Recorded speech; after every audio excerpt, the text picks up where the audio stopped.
Assalamu alaikum, everybody. Welcome to another Quran study. Today we'll be reading from Surah 2, verse 267. Let's all seek refuge in God from Satan the rejected. A'udhu billahi minash shaitanir rajim. Bismillahir rahmanir rahim. What to give? O you who believe, you shall give to charity from the good things you earn and from what we have produced for you from the earth. Do not pick out the bad therein to give away when you yourselves do not accept it unless your eyes are closed. You should know that God is rich, praiseworthy. So, this is, in a way, maybe could kind of constitutes as a test in a sense to see how we're giving, what's our intention behind it, and it's reminding us that the charity is genuine and sincere when we give away things that we ourselves would use or find use out of, and it's to we're told not to pick out the bad things therein when we ourselves wouldn't, use it ourselves, and unless our eyes were closed. In other words, we wouldn't use such provision or some type of item or whatever the case may be, unless our eyes were closed. In other words, we didn't know what exactly it was, what's the condition, etc. So, it's reminding us too, and it helps us to take away from our body in a sense, because our body likes material things. The flesh does. The body likes money, these material things. But the more we remind ourselves, making it a zikr too, if you want, that all these things are so temporary, and we came into the world with nothing, and we're going to leave with nothing in the material sense. So it behooves us to not be attached to these things, and really work on it, because it's easy sometimes to slip into these things that you may lose a little money or you may gain a little money, and you don't want to get excited or nor be upset in the situation. But given these things, given the good things from what we earn, is ultimately it came from God. So it's really everything belongs to God, and so it's an opportunity for us to thank God and remember that God is the one who gave it to us, and it benefits us. It's the best investment too. When we do these things, we're investing in our hereafter. We're in it for the long haul. We're not in it for the short haul. Even in this world, we're given examples. Long-term investments are usually the best ones. You just have to be patient, and most people aren't really adapt to choosing that, because they choose the short, temporary. Remember how the Quran talks about just the temporary enjoyment of, quick materials, gains, etc. Whether it's a stock market or anything, but we can see examples that the true investment is investment in the hereafter, and so that's the everlasting one. And this is God possesses everything, so it's really what we're giving away isn't even ours to begin with. It's just a gift and a blessing that came from God. 268. The devil promises you poverty and commands you to commit evil, while God promises you forgiveness from him and grace. God is bounteous, omniscient. So the devil promises us, siding with the devil, siding with Satan's point of view. This is what he promises. He can't promise. He can't function as a God. He can't act as a God. And not just that, he enjoins us. The devil enjoins us to commit evil, and he also would see to it to take away or do his best to take away from the believers or strip them of their wealth one way or another. And then we have God-given obligations and duties, taking the entire Quran, taking into consideration and in context. That's very important to do, along with what the messenger talked about. We have to use our provisions and our wealth wisely, and not use them in any way or fund any way complicitly or non-complicitly or inadvertently if it's mediating any type of evil deed. And and there's another way in the system for the devil to inspire fear in us, fear of retaliation from an individual, from a court system, from a legal agency or something. But not to get too deep into that, but this is where in Satan's kingdom, and we see these things happening around us in real time. We see these unjust laws from people or from whatnot, and we don't want to fall victim to such things, especially in this time when our money and wealth can be best spent in the cause of submission, spreading the message. So, we know Satan is after this, trying his best to prevent, put out God's light, and so are his constituents, so are his soldiers and his who we're going to lose, but they're God insists on perfecting his light, and so we should rejoice in using our provisions, using our time, our effort, whatever it means to spread the message, create content for submission, strive in the cause of God. This is where our money is best spent. And God promises us forgiveness from him and grace, and God is bounty is omniscient. So this is the best. God's promise is the truth, and so this is what we focus on, and this we're aware of, and so we know what not to do and what to do to not partake or enter Satan's domain. And God is the best protector to excuse me. Wisdom, a great treasure. He bestows wisdom upon whomever he chooses, and whoever attains wisdom has attained a great bounty. Only those who possess intelligence will take heed. So mashallah, it reminds me of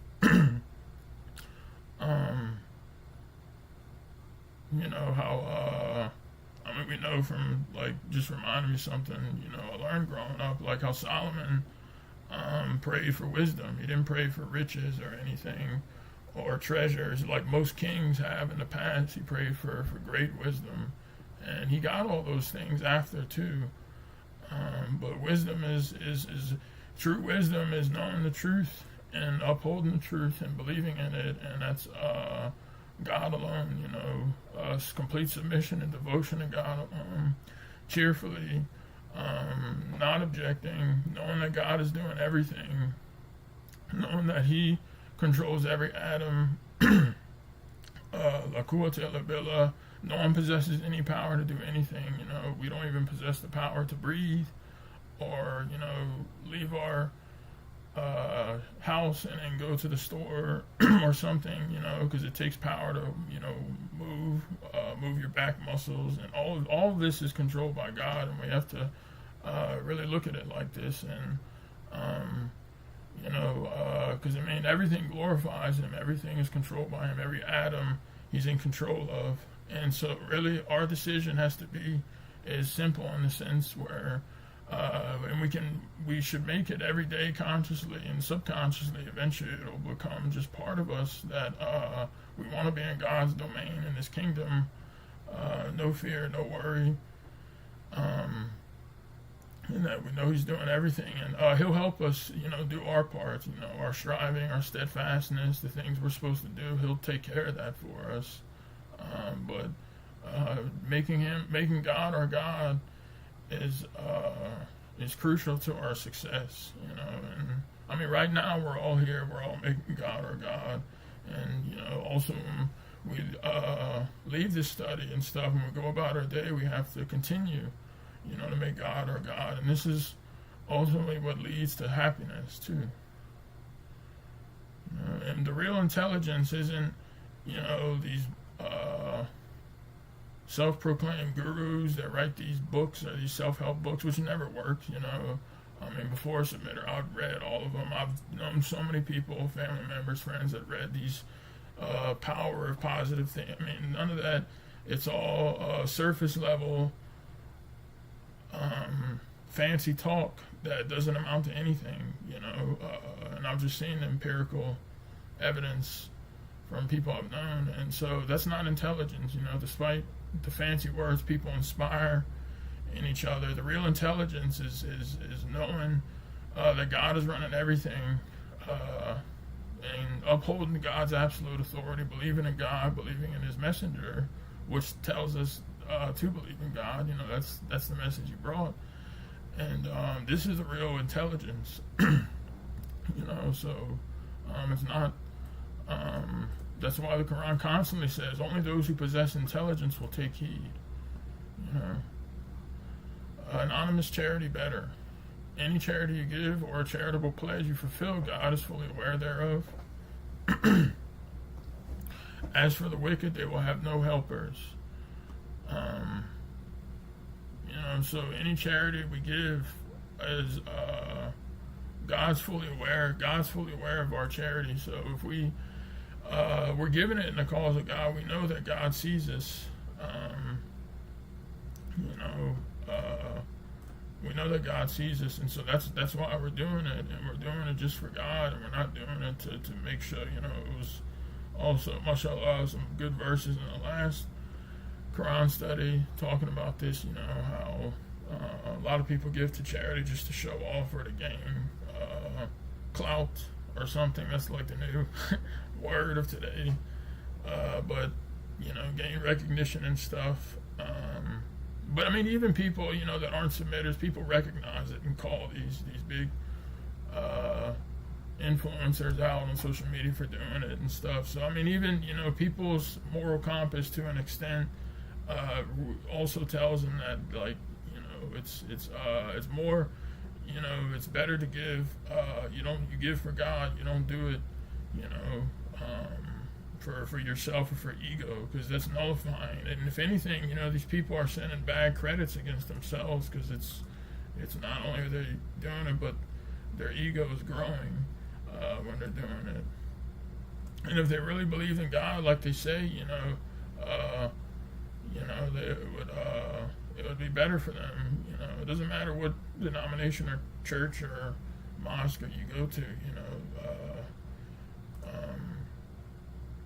You realize you're doing it for God, and you're doing it for your soul, and that God sees you. If you declare your charities, they're still good, but if you keep them anonymous and give them to the poor, it is better for you and remits more of your sins. God is fully cognizant of everything you do. So, declaring charities isn't bad. Sometimes if we're forced to, if we're given charity and there's no other way to give it privately, just whatever the situation or circumstance or the means of giving a charity causes us to be known, that's fine, or if we just declare them, that's still fine. But if we keep them anonymous, that's way better. I mean, who knows how much better it is, how much it'll translate, or how many more sins it remits. I mean, we're told here it remits more of our sins, but if you think about how everything is multiplied manifold, especially in the hereafter, every moment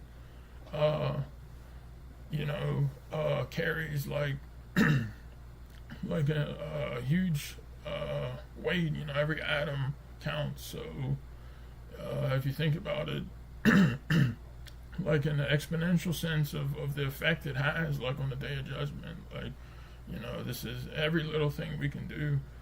Our time is very precious, and we're so blessed and fortunate to be here and to have this message too. So we have to make the most of it, God willing. God is the only one who guides. You're not responsible for guiding anyone. God is the only one who guides whoever chooses to be guided.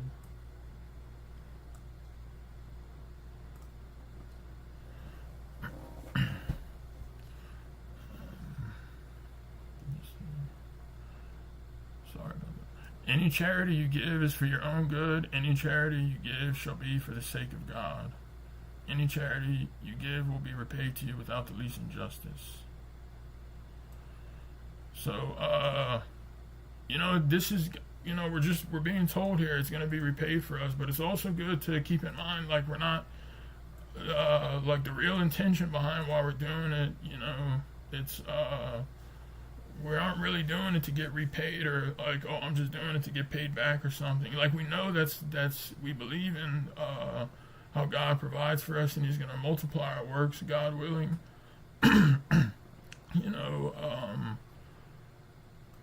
But the real reason we're doing it is because we're thankful to God for creating our souls and just our existence, and and this opportunity too. The more we ponder on His mercy and how we really were bad creatures that waged war against God, siding with Satan. I mean, how would we treat somebody who did this to us, So Messenger kind of talks about this, so, really reflecting on the mercy and the precious chance we have here, and, also taking it very seriously, too. We should love God so much, and all these things He gives us and provides for us. None of this would even be here without God. We wouldn't even exist. We wouldn't have this earth or this 3D reality. We wouldn't have our souls. For lack of a better, we wouldn't even know we wouldn't exist. But not to confuse any, but like anything we can think of or come up with or be like that causes us to be really grateful to God. Any of that's good, but also remembering that God's the only one who guides. So we give the message, our soul mission, just as the messenger's soul mission was. We want to use them as our examples and stuff. We don't compare ourselves to other people, other non-submitters. In the sense, like when we want to set the bar high for us, because the day of judgment is very heavy. Heavy it is in the heavens and the earth, like the Quran says, and so it benefits us to set the bar high, and it's for eternity. So we realize that we have to do our part. So the same, when we look at the examples of the messengers, how they responded, how they spoke with the people, they delivered the message, they did a really good job, awesome job. And so that's all that's required of us, when we're dealing with people. We don't force people. We don't, do you want to force the people to believe? No. It's like if somebody doesn't want a whole treasure box of gold and rubies and sapphires, we wouldn't just force somebody to take it in this life either. So it's take it or leave it too. And also this is more attractive to people too, because people will be like, look, there's nothing, this person doesn't have some type of bias, he's not forcing me. This is also part of the design too, I think, because I've even been told this, we can see how other people who are forceful and trying to convert people, it can be a means of repulsing people. So the very thing we're trying to do, we end up doing the opposite. We could send negative credits against ourselves, like when we, so we have to be very careful the way, we're going about things, and Just doing, keeping it simple and effective, and wisdom and kind enlightenment, and may God forgive us for any of our mistakes, my mistakes, and any of us, and we're constantly learning too, and also it's important to, despite how people's responses may be online or in person, we don't, take offense to these things, or insults. We respond to them accordingly, but God is going to be the judge over all these disputes. So this should be very thought-provoking and instill reverence in us, that every conversation we've had, every word we've spoken and stuff to people, and thank God we can repent for things like we may have not seen or known, or we're growing in our submission, and we realize later God will help us, purify us and purify these things. And so, but keeping that in mind too is important. So, because even though we want people to believe, if they don't want to believe, then that's on them. And we have our own necks to worry about too. That's very important too, because we see how people from congregations and different religions go around desperately trying to save people, whether it's in the name of Muhammad or the name of Jesus, Jehovah's Witnesses. And one time I've asked, like, man, how are you so sure of your own salvation? And they just said, I know, and it's a reminder that, like, before we try to go really help somebody else, which is good, we should make sure we have all of our ducks lined up in a row, so to speak. And God will help us, God willing. We have to ask Him for help with everything. Literally everything, even when we get in a vehicle and go to the store, like, Bismillah, God, give me, allow me to have a safe, trip to the store. Yeah, they go after people because that's how they make money, like insurance agents, right? They try to recruit people, these Mormons and Jehovah's Witnesses. It's very cultish like, and I've seen they even go around to other countries and go around the world, and so it's insincere with these people, but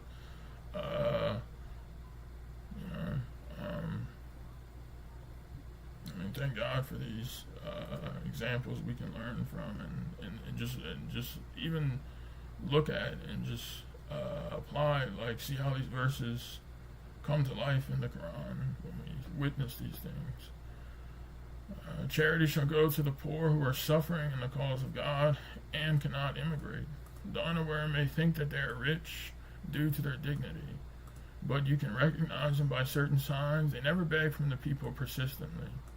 Whatever charity you give, God is fully aware thereof. So, the poor who are suffering in the cause of God, and not suffering in the cause of Jesus. If someone's suffering in the cause of Jesus, not going to cut it. Disown your idols. You don't fund idol worshippers, or you don't fund, because you're not even that. You're essentially confirming.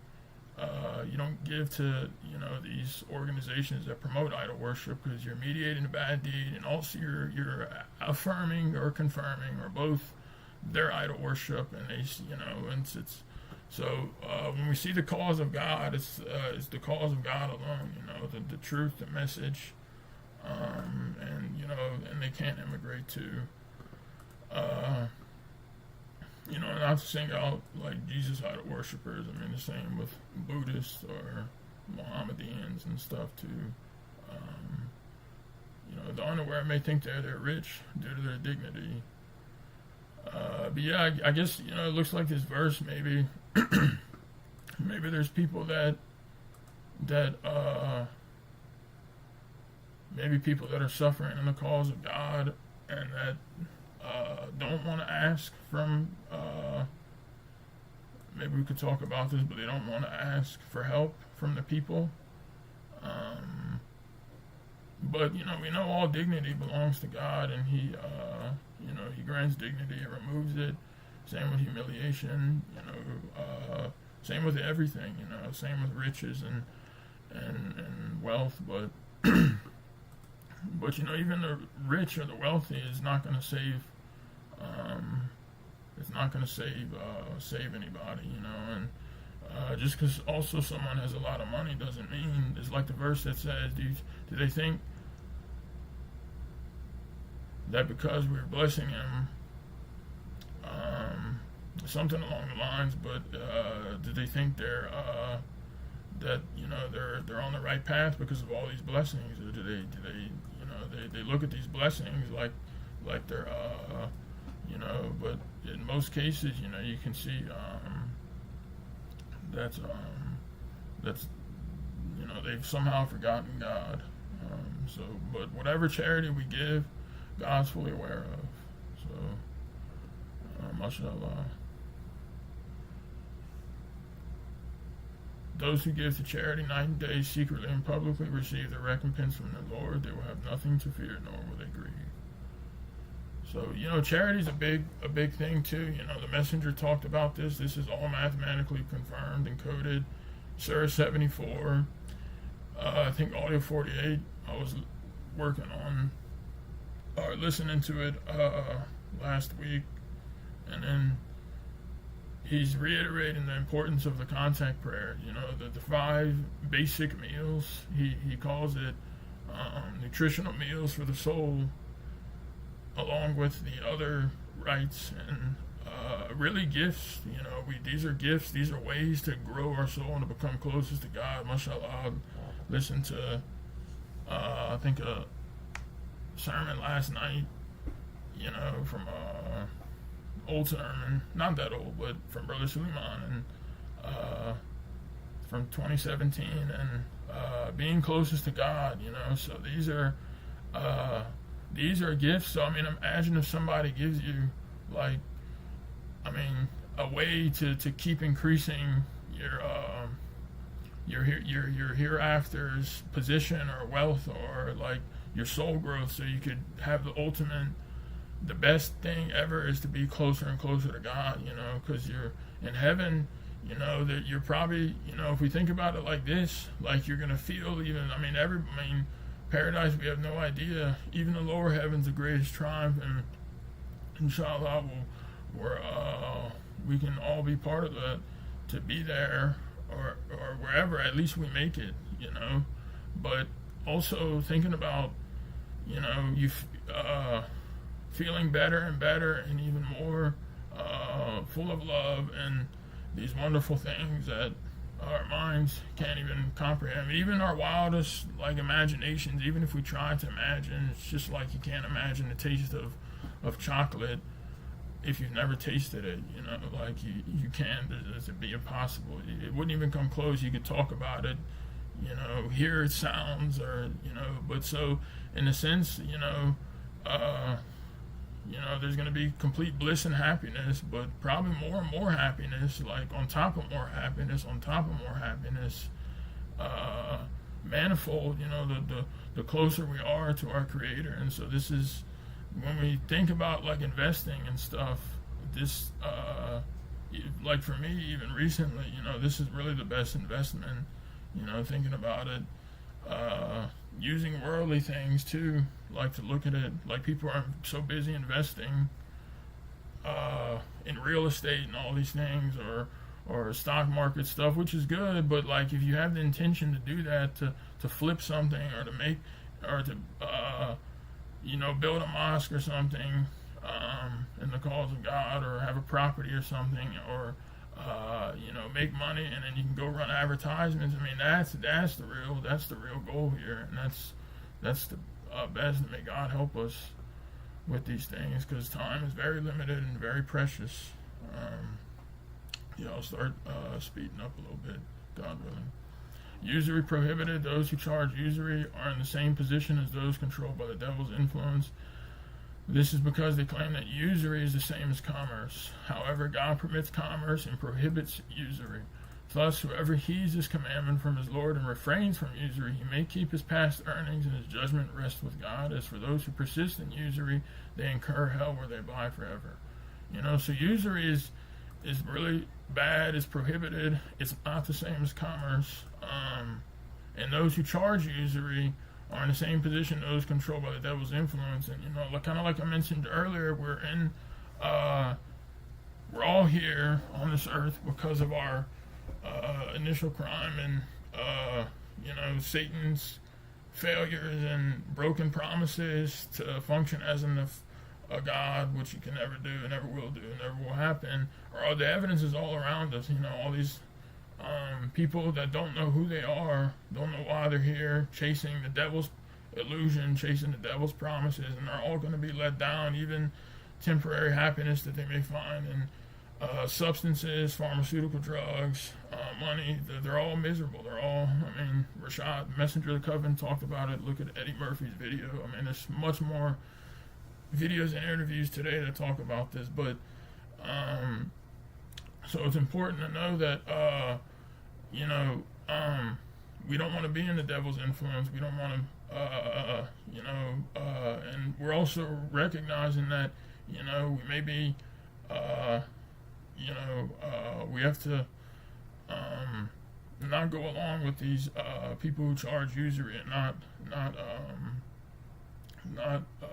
of course we know not to do it ourselves, but we have to realize that there's a difference. It's not the same as commerce, which is permitted, but we can see God's mercy too. Even someone who heeds His commandment, refrains from usury, he can keep his past earnings. And those who persist in usury, they incur hell. Because if you think of the type of person, you're like, oh man, usury, go to hell for this. It's more than that, because someone who does something like this, uses somebody, steals wealth from them. What else would they do to this person if they could legally? If you dig into the usury that's being done financially to people on a massive scale, if they could get away with it, they would do much worse, to people. So in a sense, it's the whole principle. Someone that does this, they're invited to repent and turn away. But if they don't, then that just confirms that they're not good people, and that they're selfish and just self-serving out for themselves. God condemns usury and blesses charities. God dislikes every disbeliever guilty. So God even condemns it here. MashaAllah, and blesses charity, because the usury is not the exact opposite, but it's a polar or invert in a sense of being charitable. So the footnote for 275 to 278, it is established economic principle that excessive interest on loans can utterly destroy a whole country. During the last few years, we have witnessed the devastation of economies of many nations where excessive interest is charged. Normal interest less than 20%, where no one is victimized and everyone is satisfied, is not usury. So this is, and we see this is not being practiced, less than 20% throughout our country today. Not just that, not to get too economically into things, but it goes also, charging people, threatening them, and using their money, whether it's from taxes, property taxes, income taxes, sales taxes, and continually going up on these things to strip people of their wealth and then spend it in evil causes and self-gaining causes, not even for what it's intended for. There has to be a line that has to be drawn where this is part of Satan's system to make people poor. This is under the guise of complete obedience to such corrupt, tyrannical systems. But God is running everything, and so we have to do our part to be aware of these things and spend our monies in the cause of God and not give them to or feed into corrupt systems and practices that are designed for not just our own demise, but really the greater goal of Satan trying to prevent submission from prevailing across the world and taking off in America, as we're seeing the victory is closing in. Divine guarantee: those who believe and lead a righteous life, observe the contact prayer salah, and give the obligatory charity, they receive their recompense from their Lord. They will have nothing to fear, nor will they grieve. Mashallah. So this is a divine guarantee, and we're invited, to do all these things. And so we have to remember: no fear, no grief. We won't grieve or have fear. If we uphold and believe and lead a righteous life. Oh, you believe, you should observe God and refrain from all kinds of usury if you're a believer. So again, usury, and we can see, mashallah, we know this book is from God too. I mean, just looking at stuff like this, what it advocates, it's the perfect system. It's the best message where people, can even be happy in this world if they follow these things and not do these things, because they think they're getting ahead, but they're just cheating their souls by oppressing the people. If you do not, then expect a war from God and His messenger, but if you repent, you may keep your capitals without inflicting justice or incurring justice. Mashallah, God is very merciful to the people. If the debtor is unable to pay, wait for a better time. If you give up the loan as a charity, it would be better for you if you only do. Beware of the day when you will return to God and every soul is paid for everything it had done without the least injustice. So this is like, should really be like a zikr. All these zikrs we can have, and just different. It's nice. Because it all, ties back into making God our God, remembering God, and keeping our priorities in the right place. And, it helps us too. It detaches us if we have any attachment to these materials and stuff, because it helps us tame the white horse more when we look at this stuff and realize why we're here. We're not here to,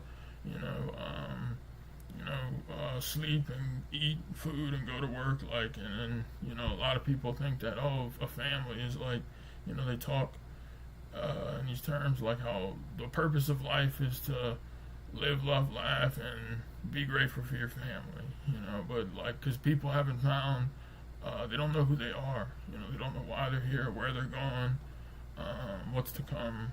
So that's the closest thing they can come up with. But even these things will be lost if these people don't send ahead and advance their souls by worshiping God alone. They're not going to even have any family in the hereafter, So write down financial transactions. You believe when you transact alone for any period, you shall write it down. An impartial scribe shall do the writing. No scribe shall refuse to perform the service according to God's teachings. He shall write while the debtor dictates the terms. He shall observe God, his Lord, and never cheat. If the debtor is mentally incapable or helpless or cannot dictate, his guardian shall dictate equitably. 2 men shall serve as witnesses. If not 2 men, then a man and 2 women whose testimony is acceptable to all.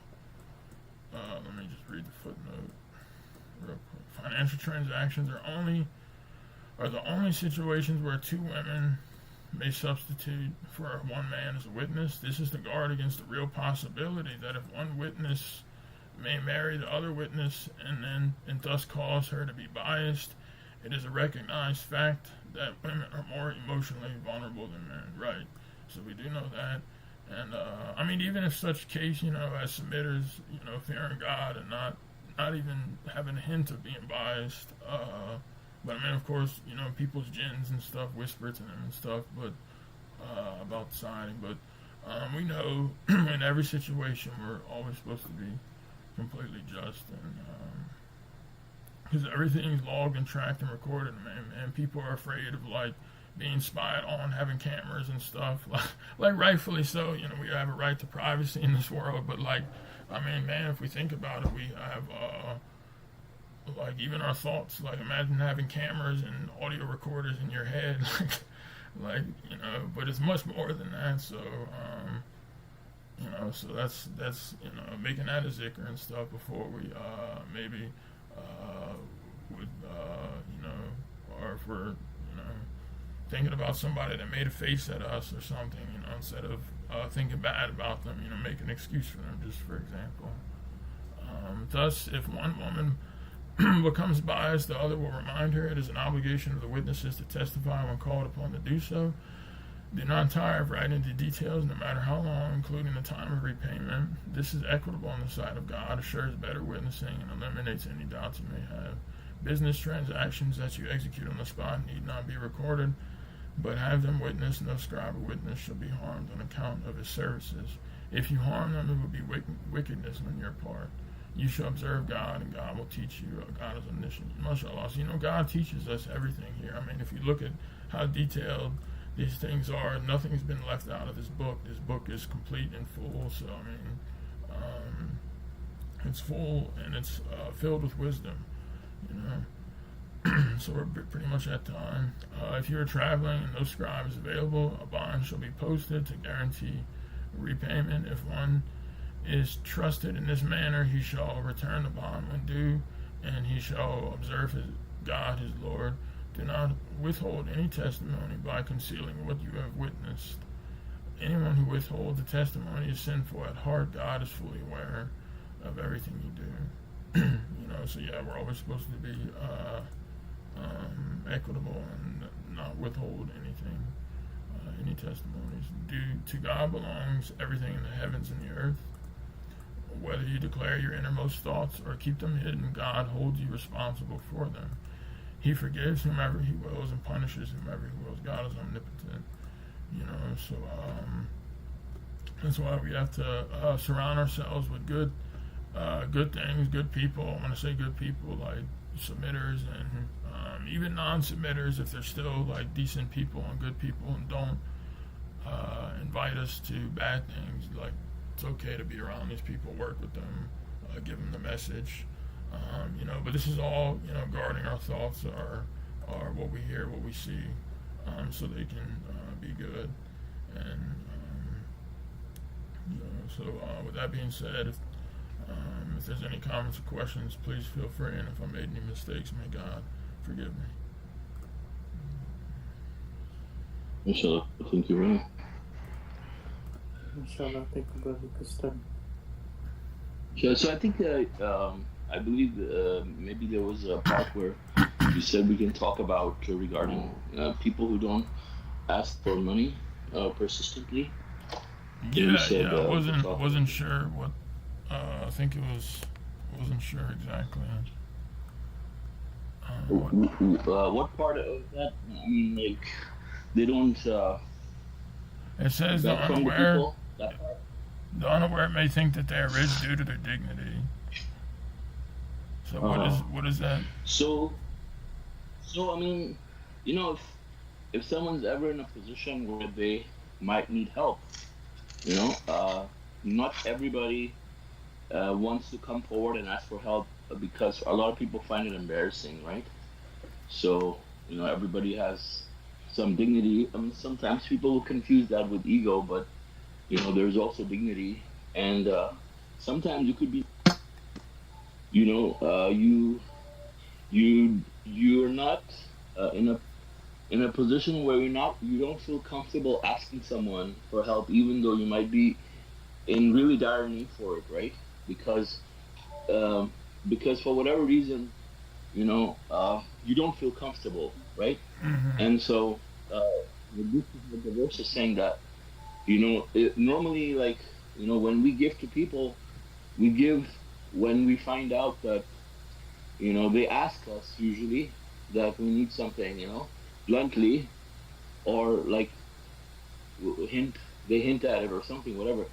That's when normally most people will help other people when they find out that, okay, so and so asking for help, now I know that they need help, but I think what God is telling us, God is encouraging us to be like empathetic enough to know about a person's situation and feel what they might be going through without them asking you, by you just telling by certain signs, for example, somebody, you may see somebody who has a car and lives in a nice place or whatever, but you may see certain signs, like you may see like holes in his clothes, and you might be wondering, like, could this person's supposedly like okay, he doesn't have any financial issues, like how come he doesn't have shoes, or like he hasn't washed his car in a year, let's say, or something, I mean, Yeah. some people don't like washing cars, but Right. I was who is it talking about when it says the unaware? Like, is it talking? yeah, the unaware. Yeah, Who's the unaware? Is that the people that are like? the other people who are out, who are the observers, right? I mean, you and me, let's say we are in a community of people, right? But it says the And unaware may there's think one they are person. rich. It's talking. I thought it was talking about like the unaware may think that they themselves are rich. Like, I didn't No, no, no, really know no. idea. The unaware, yeah, the Okay. unaware are the people outside looking at that person's situation, and they think the person's doing fine. They think the person's Oh, okay. doing well, and the person's broke. Uh, so that's what it's talking about. Okay, yeah. And so everybody I doesn't thought go I around thought telling I people thought the that. verse was like meaning like someone who doesn't know, like they themselves, or they're thinking that they themselves are rich due to their dignity, and I'm like, how is this? But Right. okay, yes, I actually see what this verse. Yeah, it has nothing to do. Right, I didn't mean Yeah. I mean it to sound like it had anything to do with ego, but like, yeah, it did.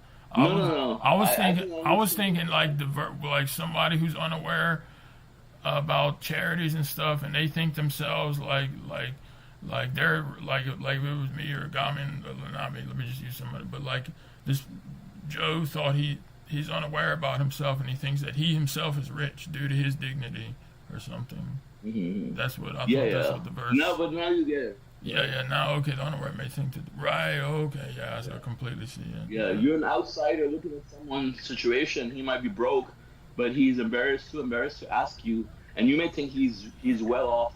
Like he doesn't Yeah. need Yeah. any Yeah. money. Exactly. Right. But he's broke and he's dire need of help, and but just can't ask.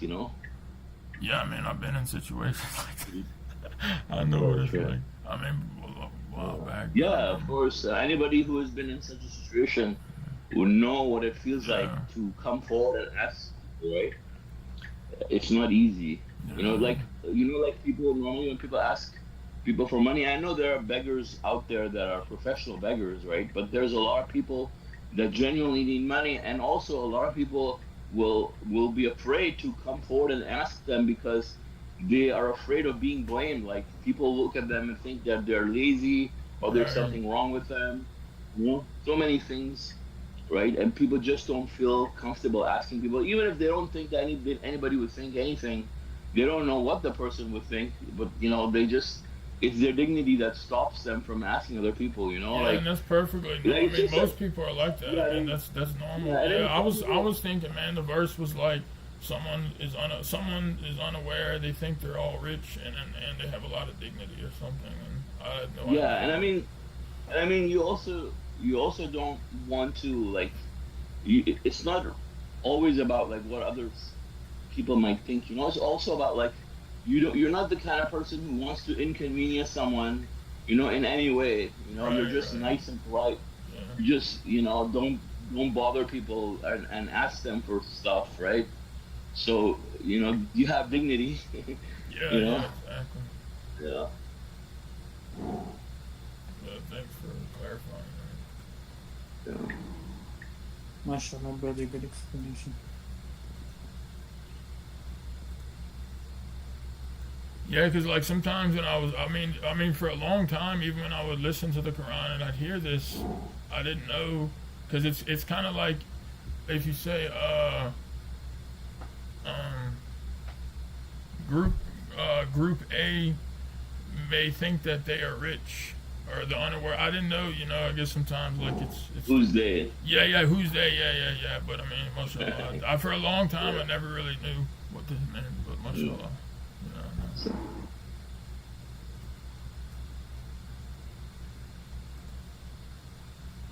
Maybe I'm just slow. No, I mean, I'm just it kidding. happens. Yeah. No.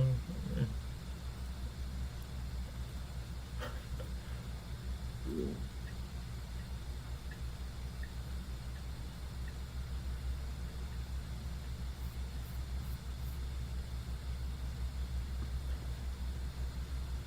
Yeah, Brother Jaffa shared an example too. Mhm. What did he say? He says, I had a guy coming to me and asking me if I knew someone from Syria. We were looking for someone from his own country to ask for help. I asked why he didn't ask me. He said it's very hard to ask.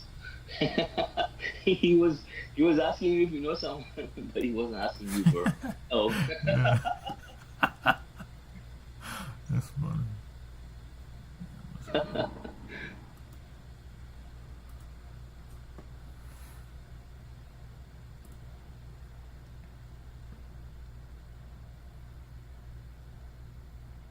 Yeah, so in other words, like he was coming asking you if you knew someone who could help him. Yeah. Then ask other people around us. Well, we thought Jaffer would not help him.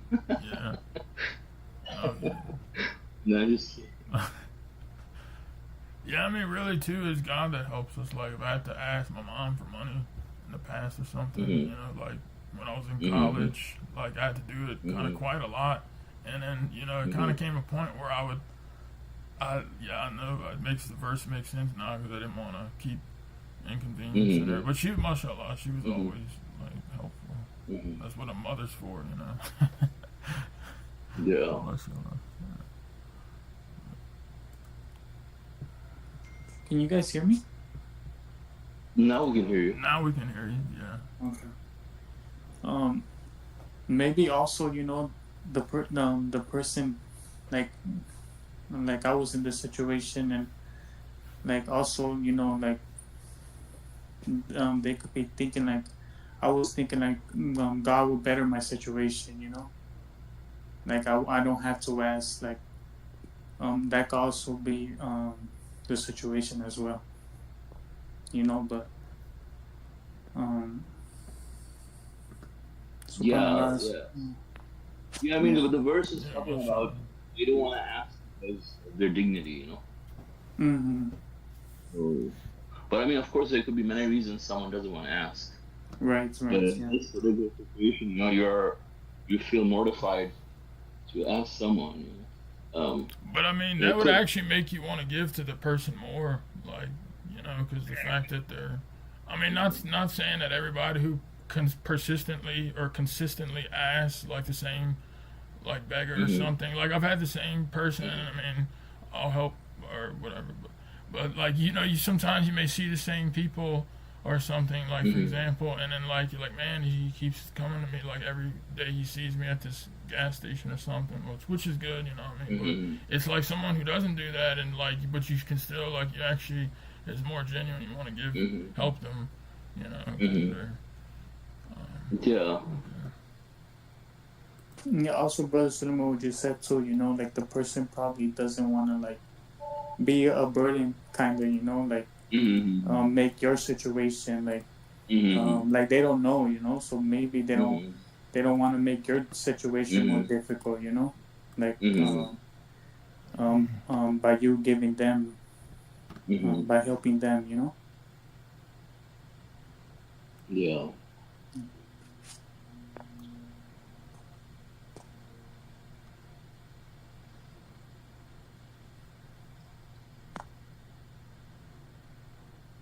Yeah, mashallah. I think you explained like everything.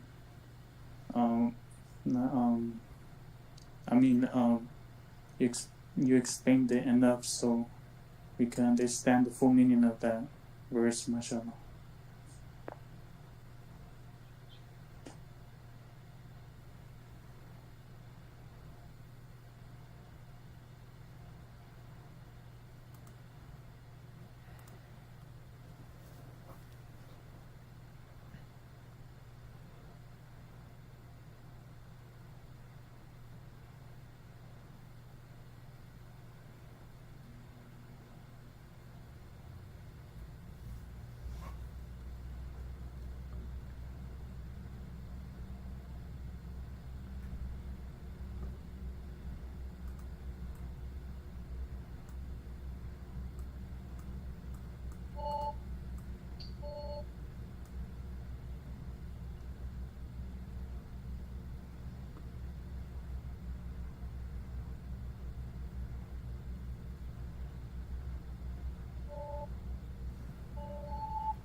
I had a question about 268. It says the devil promises you poverty and commands you to commit evil, while God promises you forgiveness from Him and grace.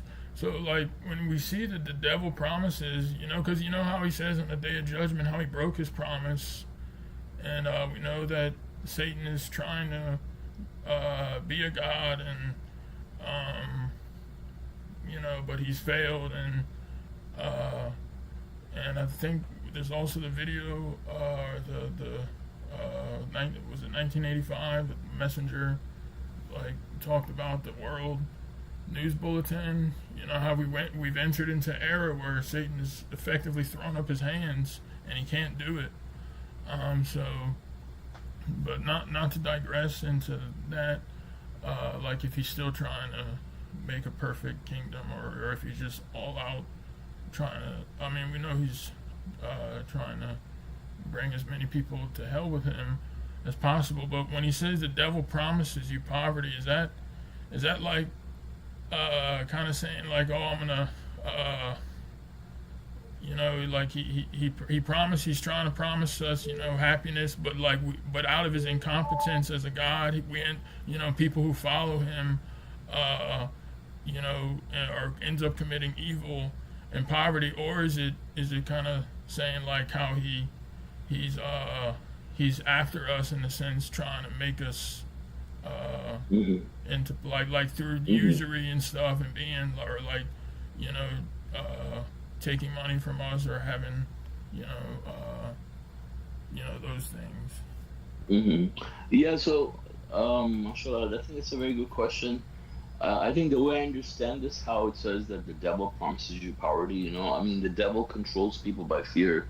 So the way he does this is, sorry, just give me 1 second. I'm at a drive-through. Okay, mashallah, no worries.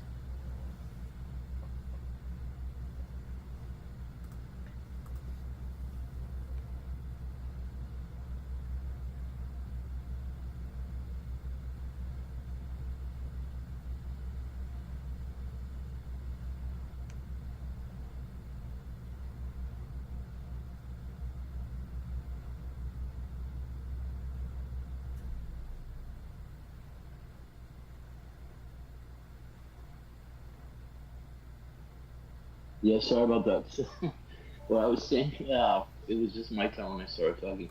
So, yeah, so how I understand it is like, when God says that, when you give a loan or something, for example, can you pull up the verse again on your screen? Yes.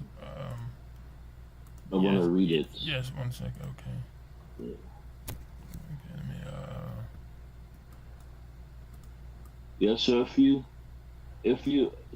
look at this, like the devil will basically discourage you. Like if you look at the verse before that, right? It says, "You shall give to charity from the good things, not from the bad things, obviously." And so the devil, he promises you poverty, like he makes you afraid.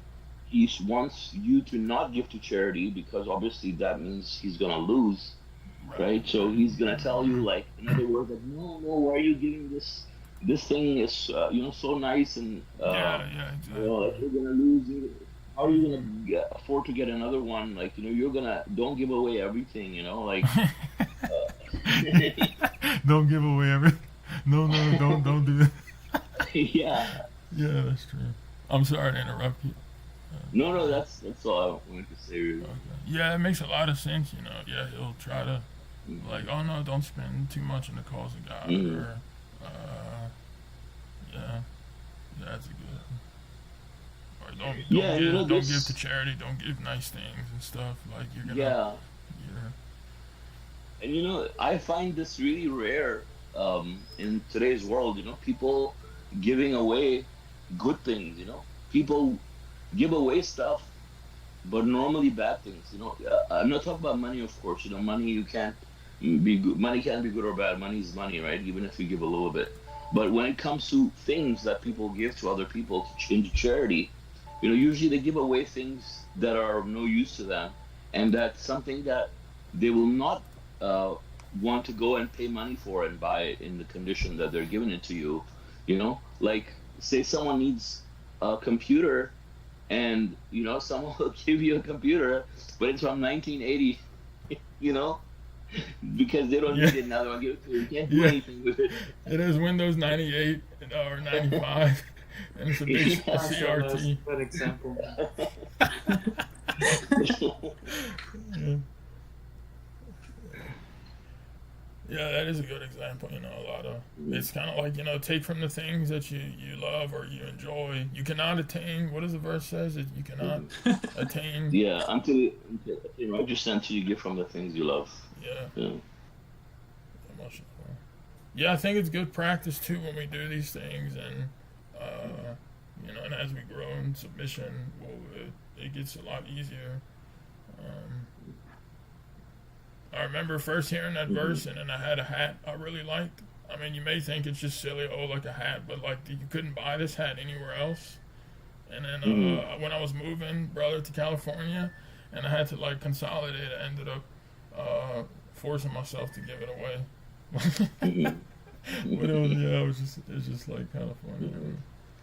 Yeah, and there's people that would rather hoard, even if they don't have space, instead of just Yeah, giving yeah, things away. yeah. It's just worse. But even Mm-hmm. giving anything is good. But we should try to give from the good things. Like imagine if you give something nice to someone, nicely presented, like it's a gift. People will not feel bad. You know, but when you give something that's so used up and worn out and defective, I mean, it's not right. Mm-hmm. It's insulting. Like imagine if you're trying to impress someone, you're trying to makes a friend or something. Let's say you want to give something. If you give something like that, obviously the person's not gonna be your friend, right? But in this situation, we're doing it to please God, right? Mm-hmm. And so you want to please God, you should do a better job. Right. And then plus everything God's given us too, like this, Hmm. it's we have to. There's a way Yeah, of being thankful. exactly. And on top of that, I mean, this is like you said, this is our investment for our eternal life. This is the real investment. I mean, we can't transfer any money from our bank accounts, right? Literally into the hereafter, Right. but this is one way of investing into our hereafter, like quite literally, Yeah, yeah, yeah, by giving to exactly. charity, by spending because of God.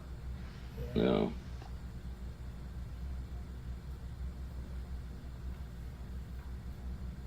I mean, a lot of people use this part of the religion in a very bad way also. Like we have so many examples, like we were talking about the Mormons and all these other people that go and try to force people to convert.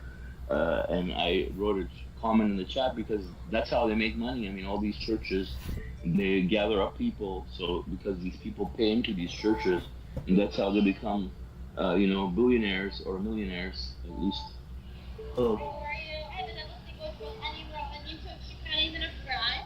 Here's a little bit of time to sit back, please. Thank you. Yeah, so I mean, I was just watching. Thank you, thank you too.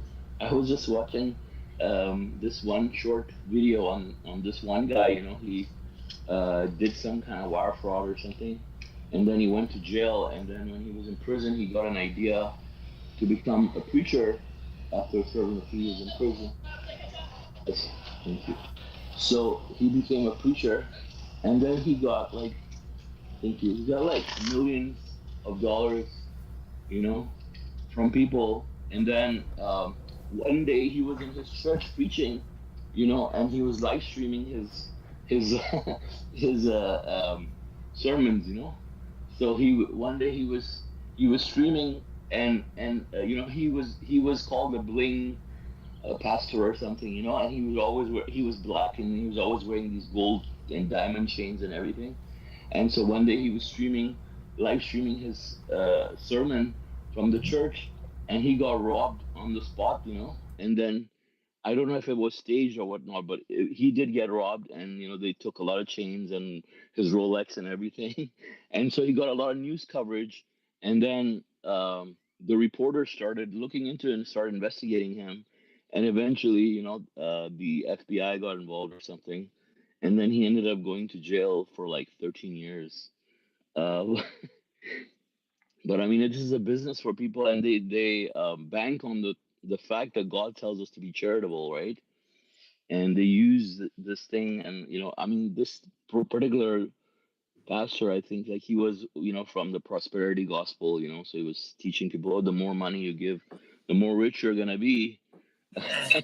Yeah, a lot of people fall for that, man. And yeah, it reminds me of this. I've seen this pastor. I don't know if you've seen it too, but he was like, it kind of went viral on Instagram. But he was like, man, close the doors. We're not leaving. Nobody's leaving here. Like, dude, he was effectively locking people in there, and until he got I think $4,000 or something from everybody. Yeah, dude. But it's so bad. But like even you might feel bad. I used to feel bad for the people. Like, why are you giving these people? But you can see their heart's not in the right place. Like these prosperity gospel or followers, they're only into this whole religious thing to get richer. Like that's why they're doing it. They're not doing it for God or anything. Like so, it's like okay. Like when I started realizing that, I'm like, okay, I don't feel bad for you. Y'all just take from each other. Y'all deserve each other. Yeah, and they're all idol worshippers, obviously, and if you're a monotheist submitted to God alone, well, they worship money too, right? They literally end up worshiping money. Well, not literally, but Right. Yeah, and they, like you had said, man, a lot of these people are professional religionists. Like they're probably atheists who realize, like, I mean, they know how strong people are can be about religion and convictions and stuff, and so they capitalize on that. And yeah, I mean, effectively, it's usury too, in a sense. right, exactly. I mean, religion is abused. God's scripture is abused, in this manner to try to make money from people. Obviously, they don't talk about the verses that talk about worshiping God alone, but they will encourage people to give to charity, um, and exploit people. And I mean, you can see in all these so-called Islamic countries how they have extrematized the religion to control the people, change and twist the religion to serve them, to serve these regimes of people. And it's quite sad to see that.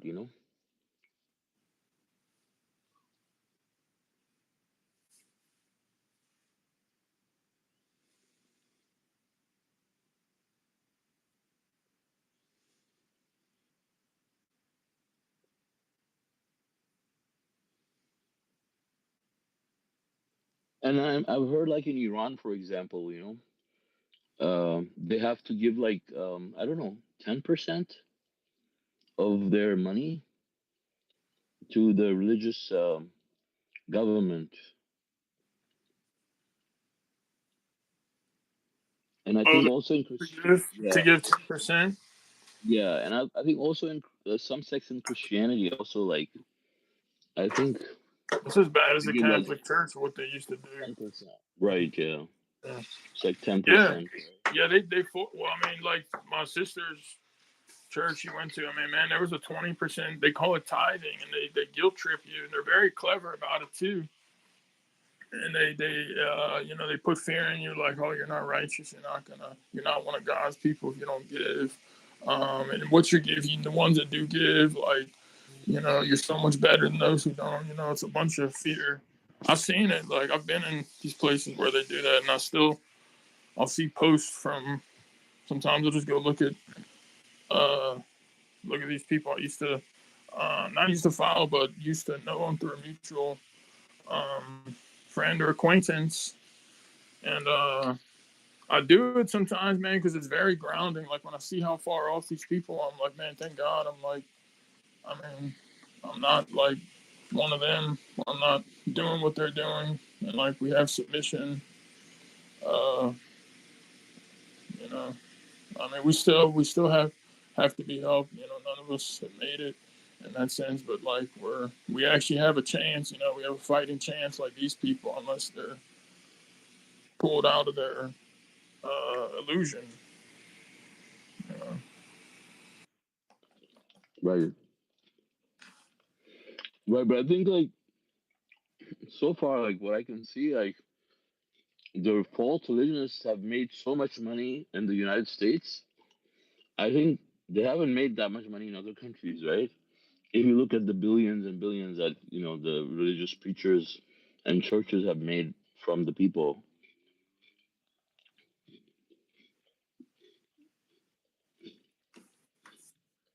I'm not a historian, but it seems like a lot of money from the stories you hear from all these preachers. A lot of money for the what? The store? A lot of money from all the stories of all these preachers. Okay. The frauds. You know, I mean, like I think right now in the U.S., for example, we have all these preachers that that go on all these TV channels, right, globally, like in Europe and everywhere, right? They're everywhere. Yeah, Jimmy Stewart. Yeah, yeah, yeah. Keith, what's that? So I can't think of his okay, name. Yeah, there's dozens of them. Yeah, they're like all of them, all of them. multi-billionaires. Like some of them are billionaires, dude. It's crazy. Yeah, they'll have like private jets and everything. So Yeah, at least if you go to like a Muslim country, none of the preachers will have jets. right.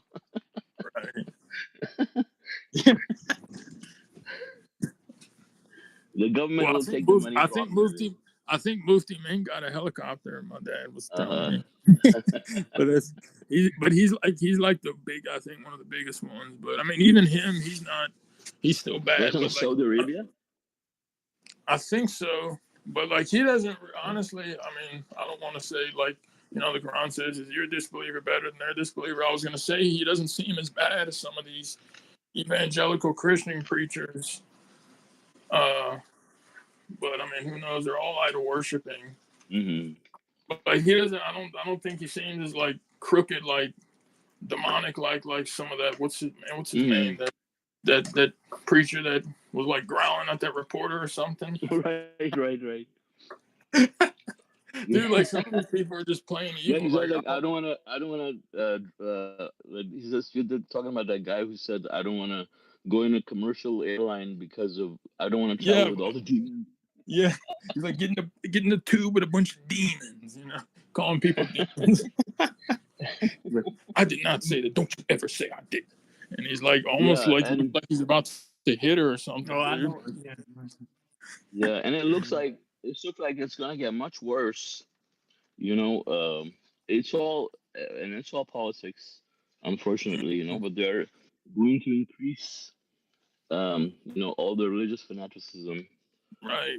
Also, they're Yeah, opening up that's a religious schools tactic that now. these tyrants use, and they know they're well aware of.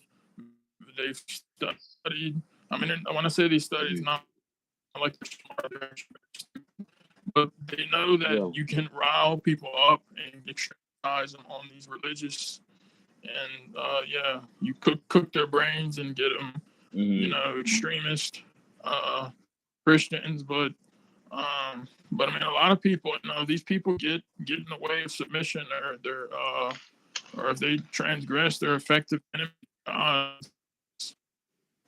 it's not going to fly well for them at all. Hmm. If they try to fight submission, or it doesn't matter if they're Christian or whatever. Hmm. The same history with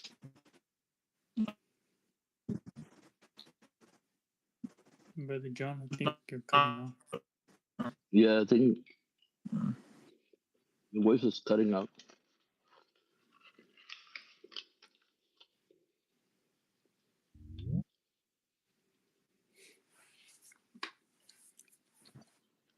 Yeah, I think I got Yeah. disconnected. Yeah, you're good now.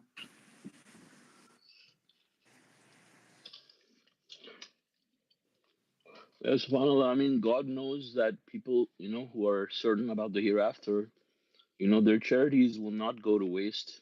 God says that, even like God says, about the example that even a little bit about the fertile soil, even a little bit of drizzle will suffice. But then you have, the bad soil where, you put so much water on it and nothing comes out of it because it all washes off the soil. So they spend like so much money, but all of their works are going to be wiped out, quite the same way as that example, but as a fertile land that God talks about, even a little bit of drizzle suffices, it's like if you have sincerity and you're spending in the cause of God, even a little bit, that's going to go a long way for you, so it's encouraging us for us to do that. Yeah, just food for thought. I mean, something from the previous scripture, like I grew up hearing a little parable that the lady who would give like her she only had like maybe a few silver shekels left, like hardly anything, and then she gave her little coin to charity, and then Jesus has said this was like 10 manifold more than like the boastful person on the street that's like, flaunting Mm-hmm. himself. And then he gave like, I forget, I'm kind of butchering the parable, or I'm paraphrasing it, but he gave so much, and then he said what she gave was like way more than what he gave.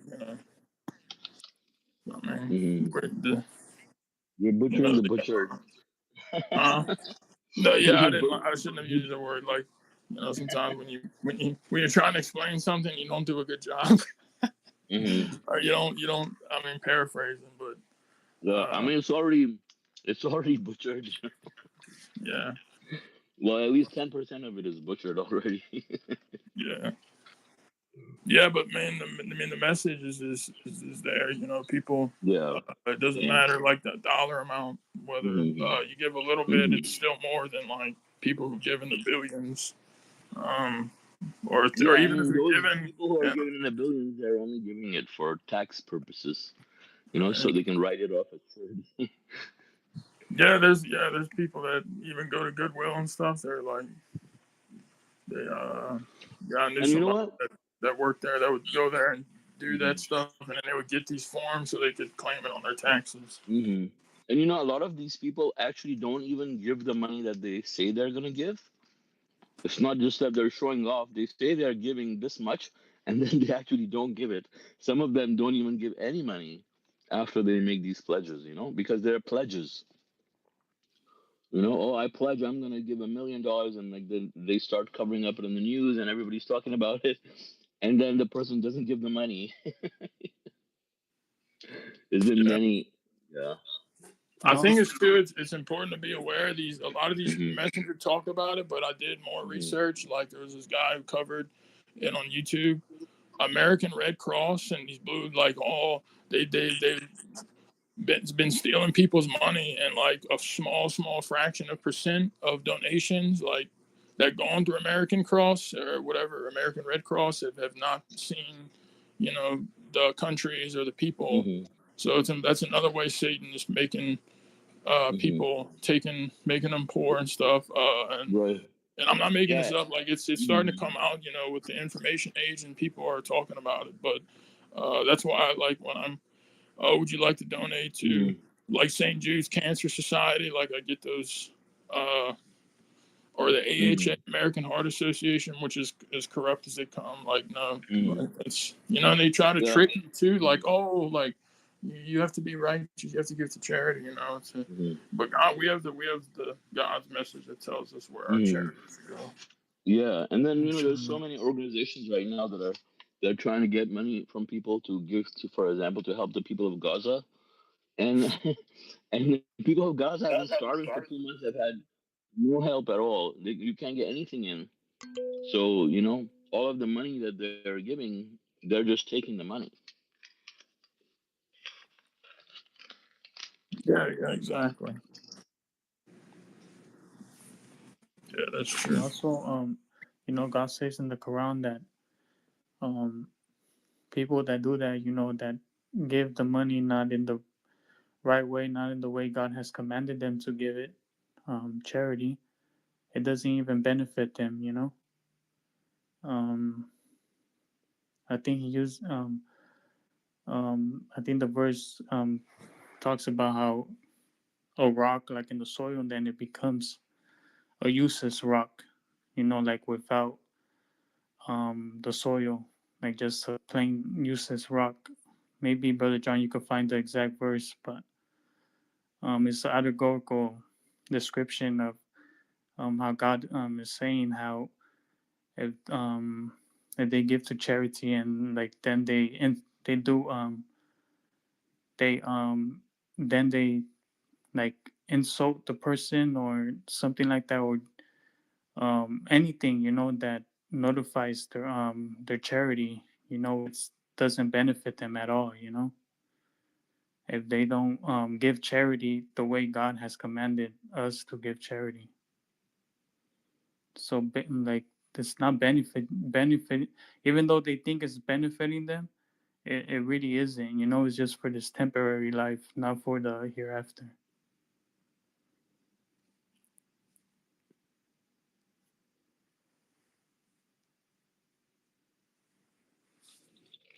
So,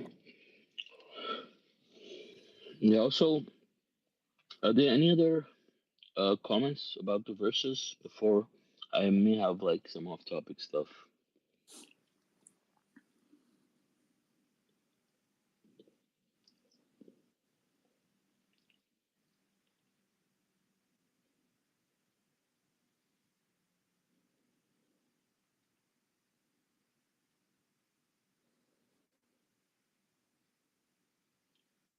No other questions from anyone?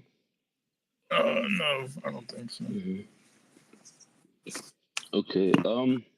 Yeah. So I've just been wondering about this verse. I think we have mentioned it a few times recently.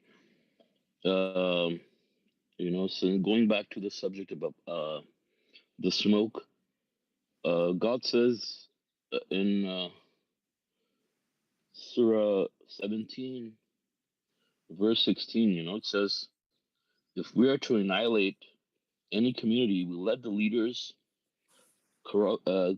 commit vast corruption therein. Once they deserve retribution, we annihilate it completely. Um, and so, just I've been looking at how that is unfolding as we have seen signs about the Apophis, so like when it makes you wonder like why now, like um and the fact that we know that this is happening now, I think for me, like in the beginning, it wasn't so clear. Like, I mean, of course, I mean, there were obviously it was clear in many other areas, but this part, for example, about the vast corruption, like, it seemed like I thought that they were doing more to fight submission than they were doing now. Uh, but now that you look at the world, it seems like it's becoming when it says like we let them corrupt, we let their leaders commit vast corruption therein, and once they deserve retribution, we annihilate completely. So I think that corruption is building and building. The leaders are becoming more and more corrupt. Whether they're leaders in a religious way or just leaders. It's not just talking about religious leaders. Like for example, Pharaoh was a leader, uh, not so much of a religious scholar, but he was a leader of these people who God says, He's gonna lead them to hell. And so you have people leading people astray, and they're committing vast corruption, and you can see the results all around us. And I mean, but like we've even seen like wars, like World War I, World War II, but obviously the message wasn't out then, and obviously that was not the time for any of this, right? But after that, the message came, and the message was purified, and now we see that the message was fine for a while, but now we have like seen the extent of how the message of submission within itself is getting corrupted, and the majority of the people that identify as submitters are blatantly like disobeying God by upholding other sources besides the Quran, you know, and and and and outside of that, I mean, you can see elsewhere. I mean, just the chaos in the world in general, I think, is increasing, very quickly, right? So I think that's the more I look at it, like the more it makes sense to me. Like, okay, I understand now, like why the smoke is gonna hit in a few years because we cannot handle this world can't possibly like there's a reason why God is bringing that, because it's, MashaAllah. because there's no other way, that the people will stop. People are just heedless and they're just blinded and they're just rushing. It's like uh, I don't know what to call it, but it's just like some kind of a race. They're like, it's like it almost sounds like people are like how the messenger of the covenant, how they were in the Quran study, they were talking about uh, on the day of judgment, how people will be running to hell on their own volition. And so you see all these people doing that now with their actions, that they're insisting on going to hell, just running to destruction with full speed, I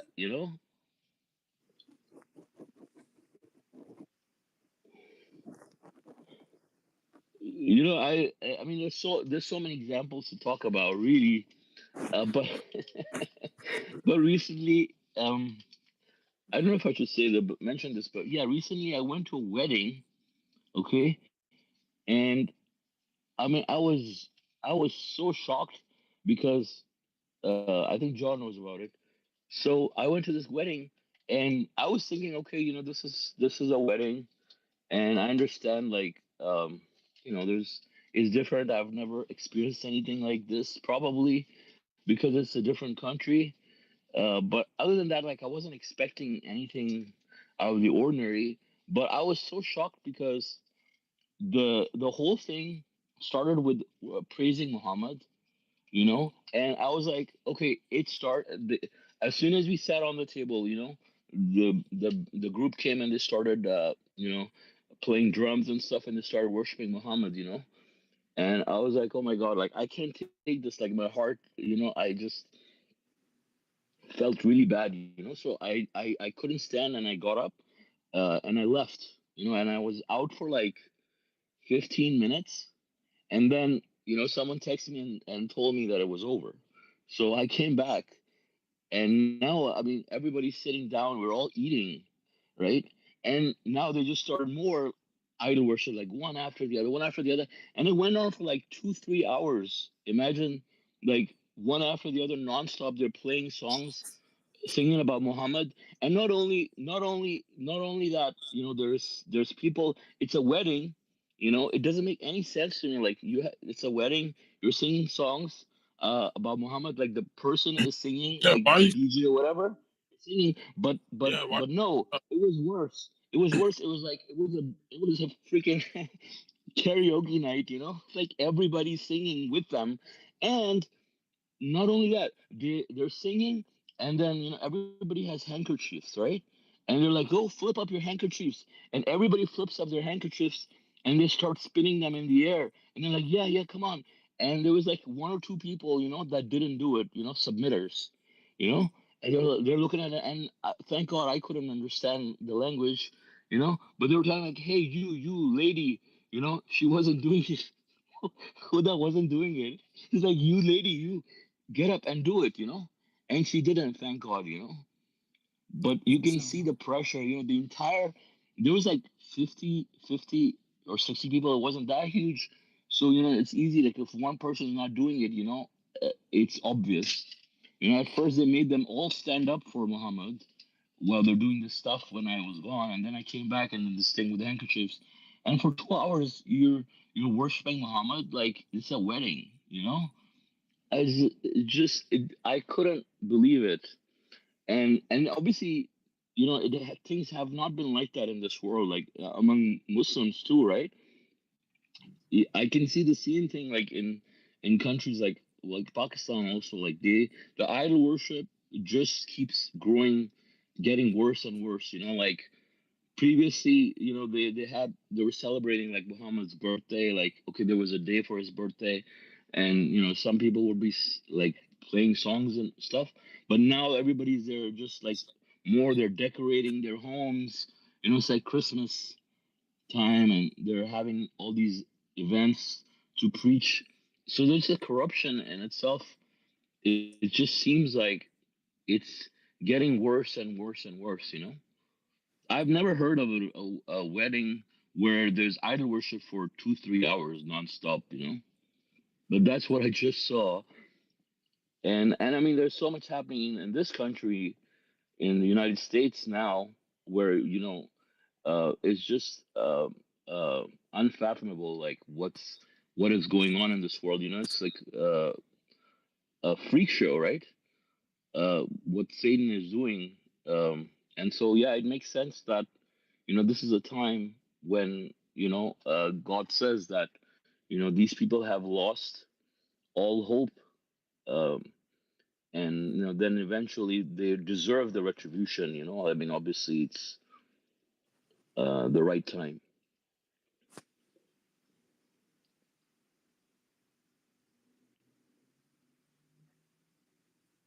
uh, more credit for y'all, because Right. it's Sir 29, social pressure, profound disaster. You know how it's a real thing. Can you hear me? Hmm. Okay. Yeah, yeah. Okay. Yeah, because I mean, I see it so much in Christianity, and it's starting. I'm starting to see the same thing you're seeing, like I was like thinking that too. yeah, brother Raphael, Yeah. too, man, dude. The idol worship in Christianity has gotten like nauseating, repulsive. Like it's or old school, but Hmm. the old school Christians Yeah. aren't ones that met out here in Texas aren't as bad. They're not as repulsive. They still talk about God. Yeah, a lot of it still works based, still bad.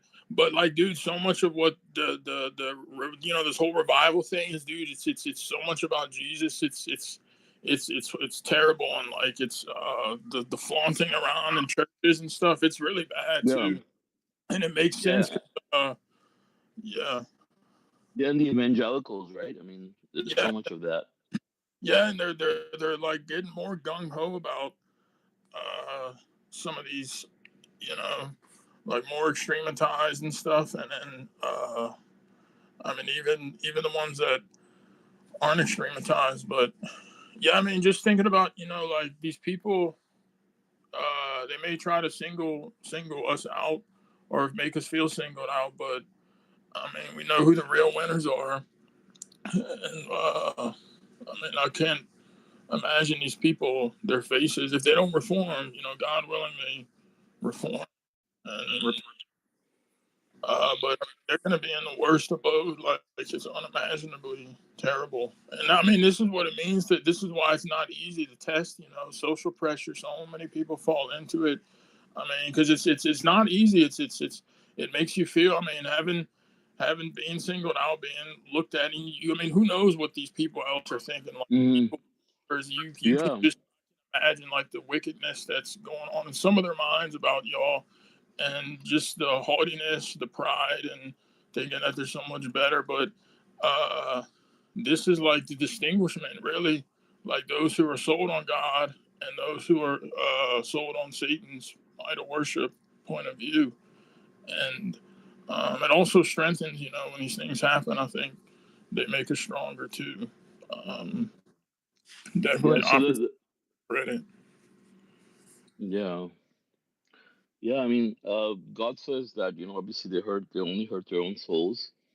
And so the funny thing was that, the whole thing was arranged by the bride side of the family, right? So, not the groom side. So like after this happened, like the whole time, the out of all these people, the bride, she targeted me, and like we were sitting, like I was sitting on the same table with the bride and the groom, and so they didn't. the bride didn't even look at. She knows me. I've met her before, right?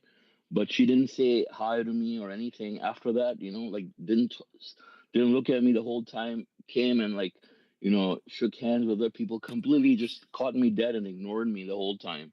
After that, up until the end too. Like came and shook hands with everybody and her the bride's mother also. You know, they completely like ignored me. In fact, like I even went to shake hands with her, and then she turned around, and I genuinely thought she didn't see me, so I brought my hand further, and then she turned away more, and until I gave up and I left.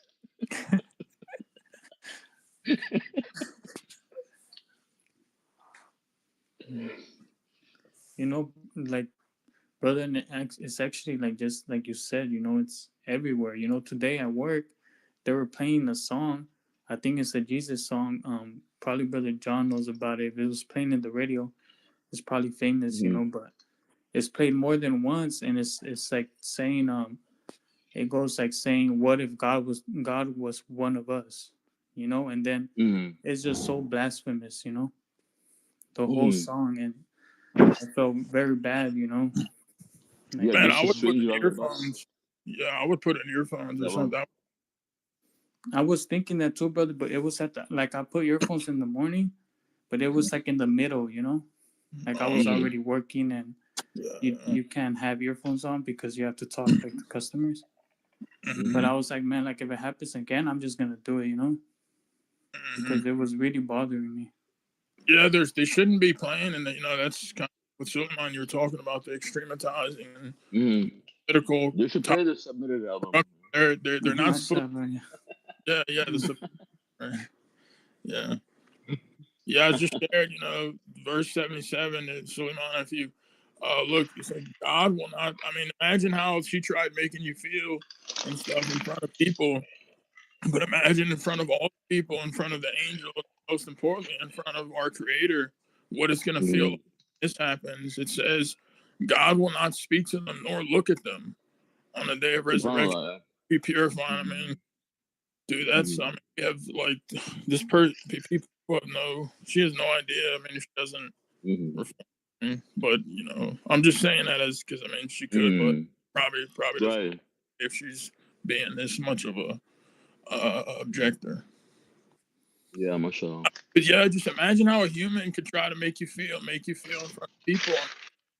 Man, the amount of shame and humiliation, God will not speak to them nor look at them. I mean, so what she's gonna feel like is uh Hmm. is gonna be like can't even imagine.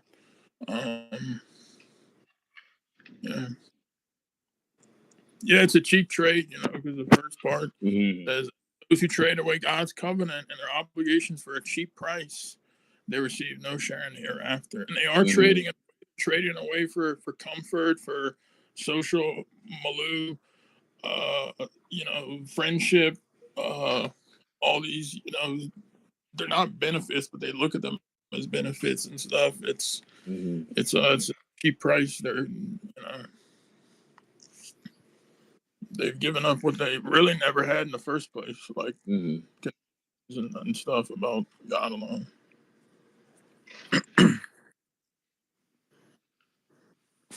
But yeah, and your comment earlier too, I think because people have been oblivious to God's message, especially with what having the message restored and the Hmm. submission. And I mean, even like spreading it today, you can see how violently opposed, like how it angers people. I Hmm. laugh now, but like violence and belligerence are signs of disbelief, and then Hmm. the end of the verse says, say, you can be pretty much, you promise them, God promises these people hell. Very, Hmm. very, but yeah, I mean, like that's these people are deserving. In other words, I mean, they Hmm. focus upon themselves. Nothing's gonna Hmm. snap them out of it, and then Hmm. who knows? Maybe they've given up all hope, Hmm. like God Yeah. or themselves. So they deserve this tyrant regime. They deserve to be. Hmm. They brought it upon themselves because of their wickedness. Their blatant Hmm. idol worship is only getting worse. Hmm. Yeah, and I think it's also it's also like progressively for people. People are.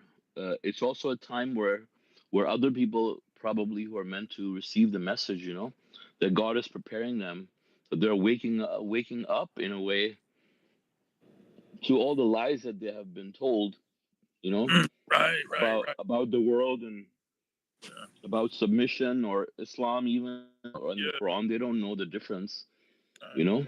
Yeah. So they're, There's two like factions of people, and that's mhm, yeah. There's people that are waking up, yeah, be prepared, I guess, to their God. hmm Prepare yeah. heart. And what I see is that you have all these religious leaders for hire, right? And they're the first ones to be get bought, like every time there's like an oppressive regime, right? And so in the US we have all these professional religionists. They're all already, they have been bought before, right? We know that all the people, all the religious people, um and they I mean, of course they're all going to be on the wrong side with what's taking place right now, because they're all going to get paid, and with all these Christian schools and all this stuff, so that's gonna drive people further away from Christianity, right? Yeah, Um, actually because will. it's trying to impose it on people more, and they see that it's becoming more apparent to them, like this is, there's something wrong, Yeah, and it's so hypocritical of these their quote unquote Christians because it says even in their own book it says you can't do that. You're not supposed to impose anything on people. Mm-hmm. You can either follow. They're even disregarding worship. Right. Mm-hmm.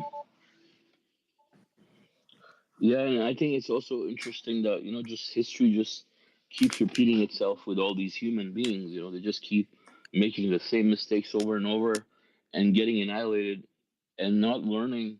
The generations that come after them, after some time they become heedless. And that's what happened with the previous communities, right? I mean, there's so many communities that got annihilated, but then there were other people that came after them, and they became heedless until they ended up suffering the same fate as those people, because God says, His system doesn't change. So if people continue to commit tyranny on earth, and corruption and idol worship, that's then they're obviously eventually, obviously God gives people enough time, enough rope to hang themselves and incriminate themselves, and this is what we see happening. People are being given enough rope to hang themselves, because God says, He does not inflict even an atom's weight of injustice upon the people, right? Even an atom's weight of injustice. That's shows how just God is. I see. So people really bring it on themselves when they insist on going to hell, and we every day we witness how people are insisting on going to hell, like they're hell, like the word hell bent, they're hell bent Yeah. on going to hell. Some-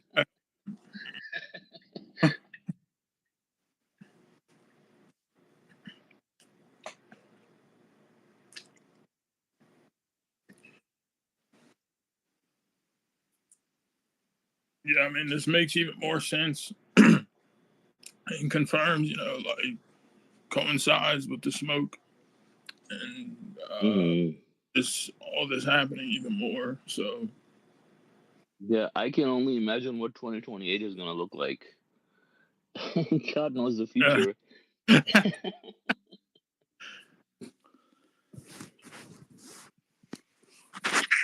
yeah, because like the verse, what does it say? Once they deserve, yes, so they're like going to be brought probably to the peak of corruption, wickedness, uh, Hmm bad, crazy stuff happening, and hmm and the big event is going to happen, and then yeah.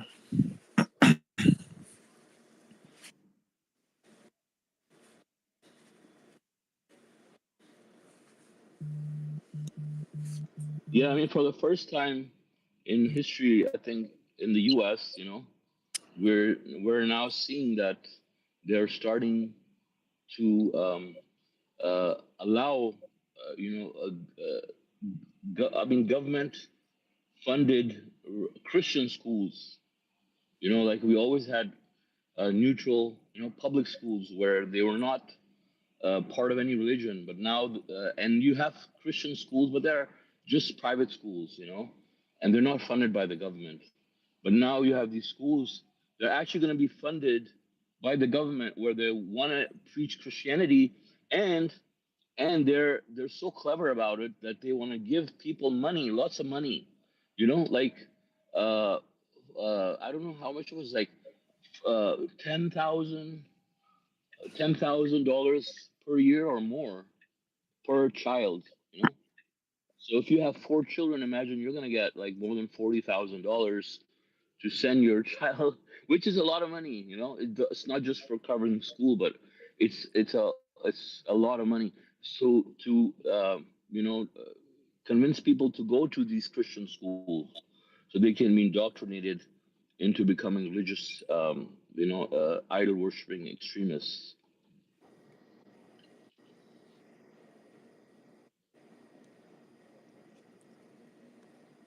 And it's starting from right here in Texas.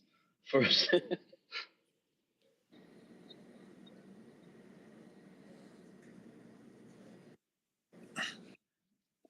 That's sorry, I was doing something. hmm Um, yeah, that's that it. I mean, we're not supposed to be paying for this stuff, and hmm uh, they're effectively, you know, um, yeah, we're there. I mean, yeah, the corruption is it's probably just going to hmm get way worse too. yeah, If and we, I think yeah, and I think Satan knows that submission is going to prevail. And submission, and the United States is going to be the heart of submission, and he knows that's like the end for him, his game, right? It is already too late, but I mean it is the really the final straw, so to speak.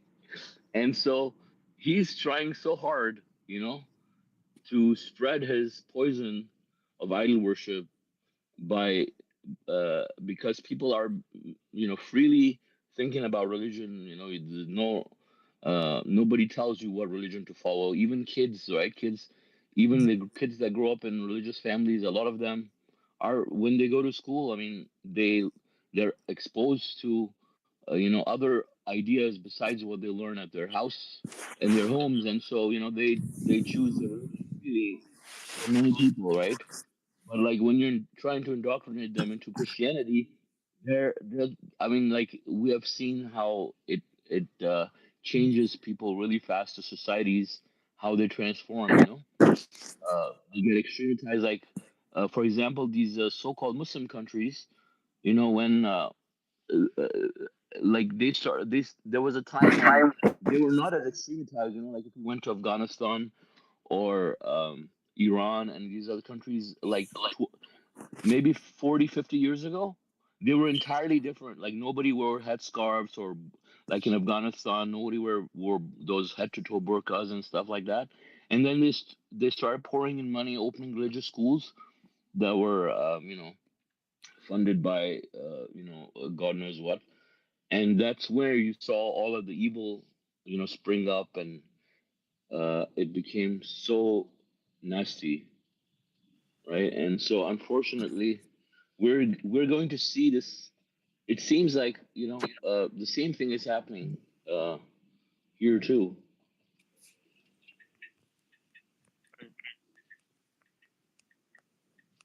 that's yeah, that's what they're trying to do, and they uh, yeah, and I mean it's these people maybe that follow this deserve to go down with.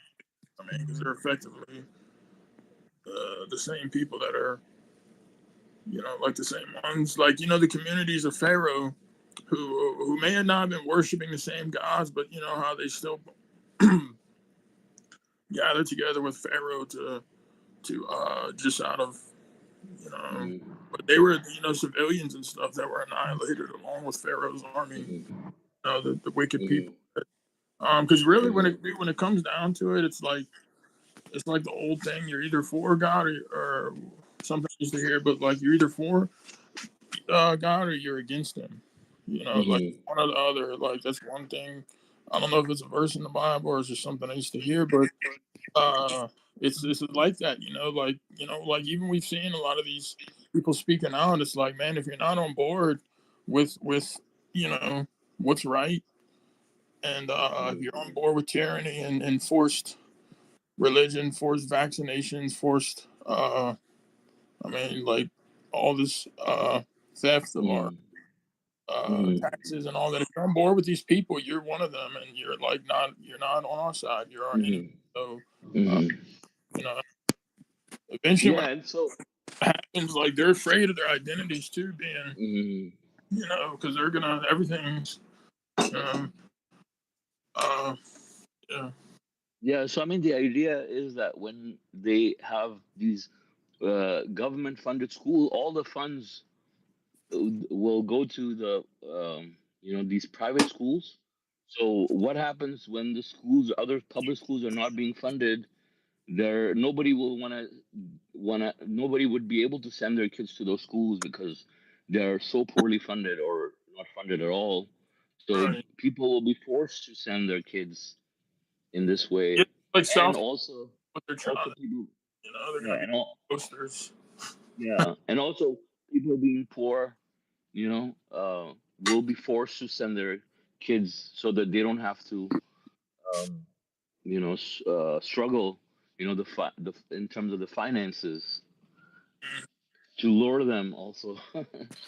um, anyways, I mean, the part that the reason why I brought it up is because now religion is directly being brought into this. It's not no longer like even just political. They're trying to add religion into it, by trying to brainwash little kids. All right, But I that's mean, what it is, obviously, brother. It's yeah. But I mean, brainwashing. obviously, yeah. But I mean, obviously, as Satan is doing his stuff, God willing, God says, you fight the evil with the good, So we have submission, I mean, we're have Quran studies. We educate our children. Obviously, it doesn't matter where they go, but just a society as a whole is bad. But God willing, once the smoke hits, obviously, we know the submission will prevail anyways. God says, in spite of the idol worshippers, and MashaAllah, right. all their efforts will be in vain. Yeah, God insists on perfecting His life in spite. Perfecting Also knowing, that everything is according to God's will, is. and God never breaks His promise. So, Yeah, exactly. mashallah. Hmm. Yeah, I mean everything that's happening, God is running everything. So uh, it's like he had said, brother Suleman, before I guess like all these previous precedents and nations and generations, communities um, Hmm. were annihilated, and then after that, if we look at Jonah, or was it Noah and I think Jonah, and like all, and then like all the verses about we made you inherit their lands, after out of God's blessings and stuff. So um, I think what we have to do, is just stay steadfast on the path, and then persevere through this, and uh, hang on like that, like hang in there. Yeah, Right. MashaAllah. yeah, yeah. I thought about like how the messenger said, like God sends us uh, ropes. We have ropes that come down from the Creator that keeps us out sizzling pan called the world. Hmm. Right. Right. Yeah, and God says, I mean, the messenger talks about the example of like how even if there's like a nuclear explosion, That that God will save the believers. It doesn't look like a far-fetched reality right now.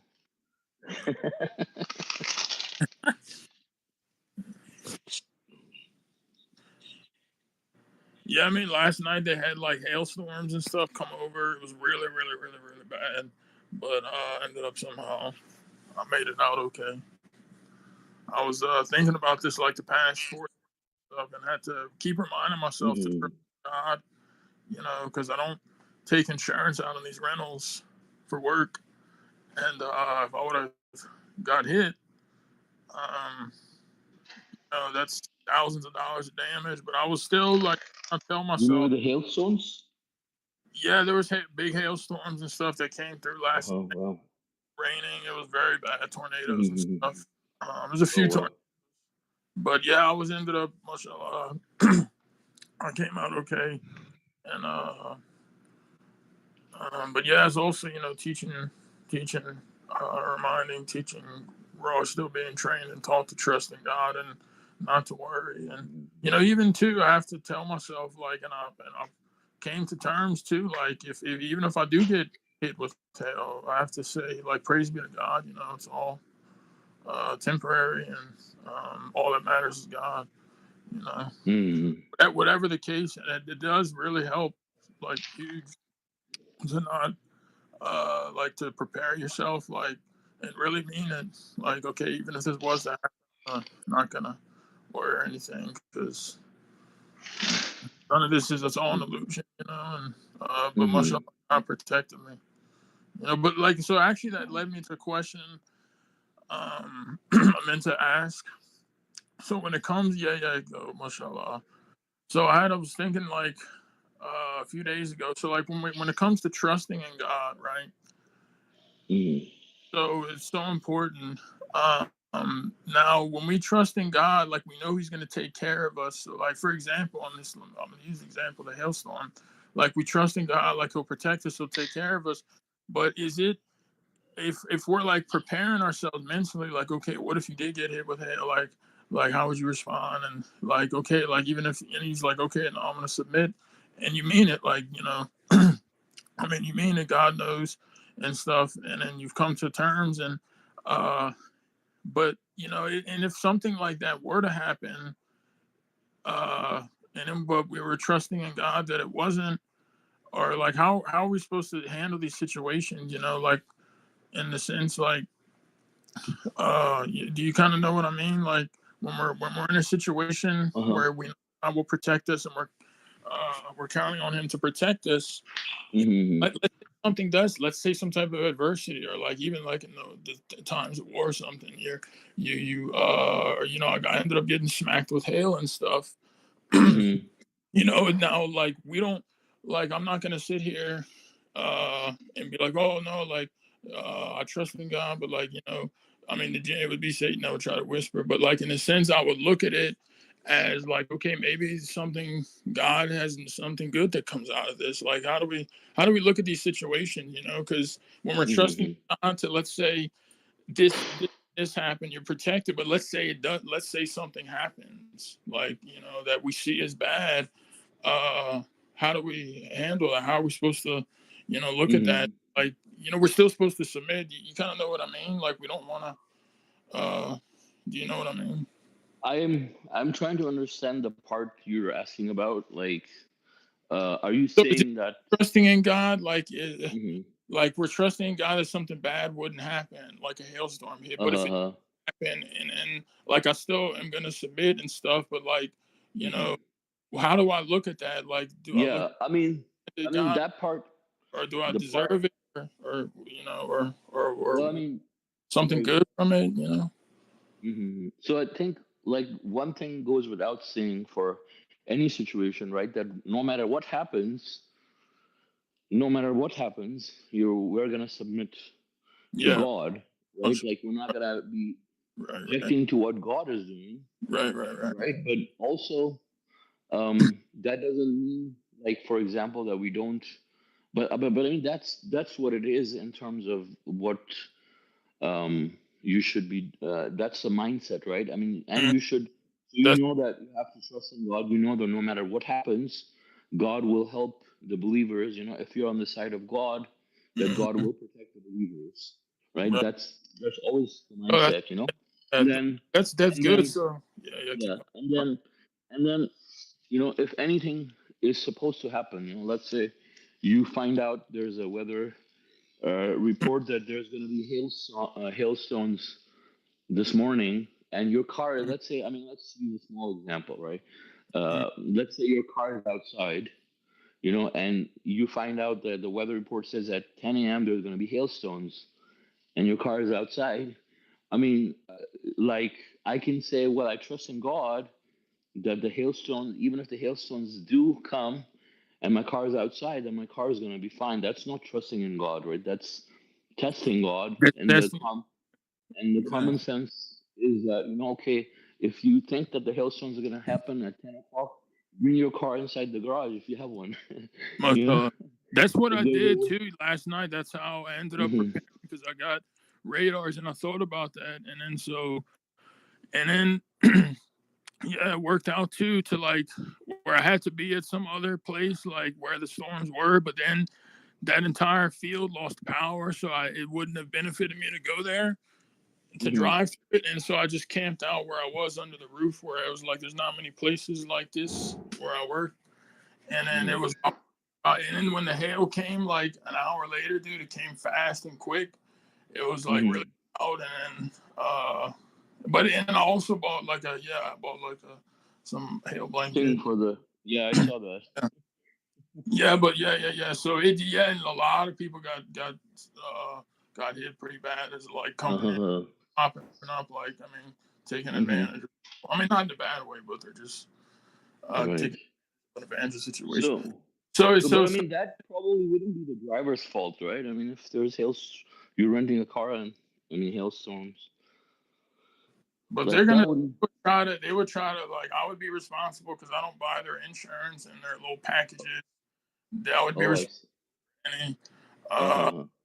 any damage. But I like it was, mashallah, it was like the past. I kind of told Raphael, I'm like, but I spent, the better preparation, like you were saying, like hail hmm protection, and it did come because it happens during monsoon season out here, and that would cost thousands. Like it would be very expensive, uh, and so, but it was also like teaching, hmm mashallah, strengthening and training, that, and then also just listening and reading the Quran and remembering that God is running everything. Like He controls the hail and the rain and all that. He hmm decides whether.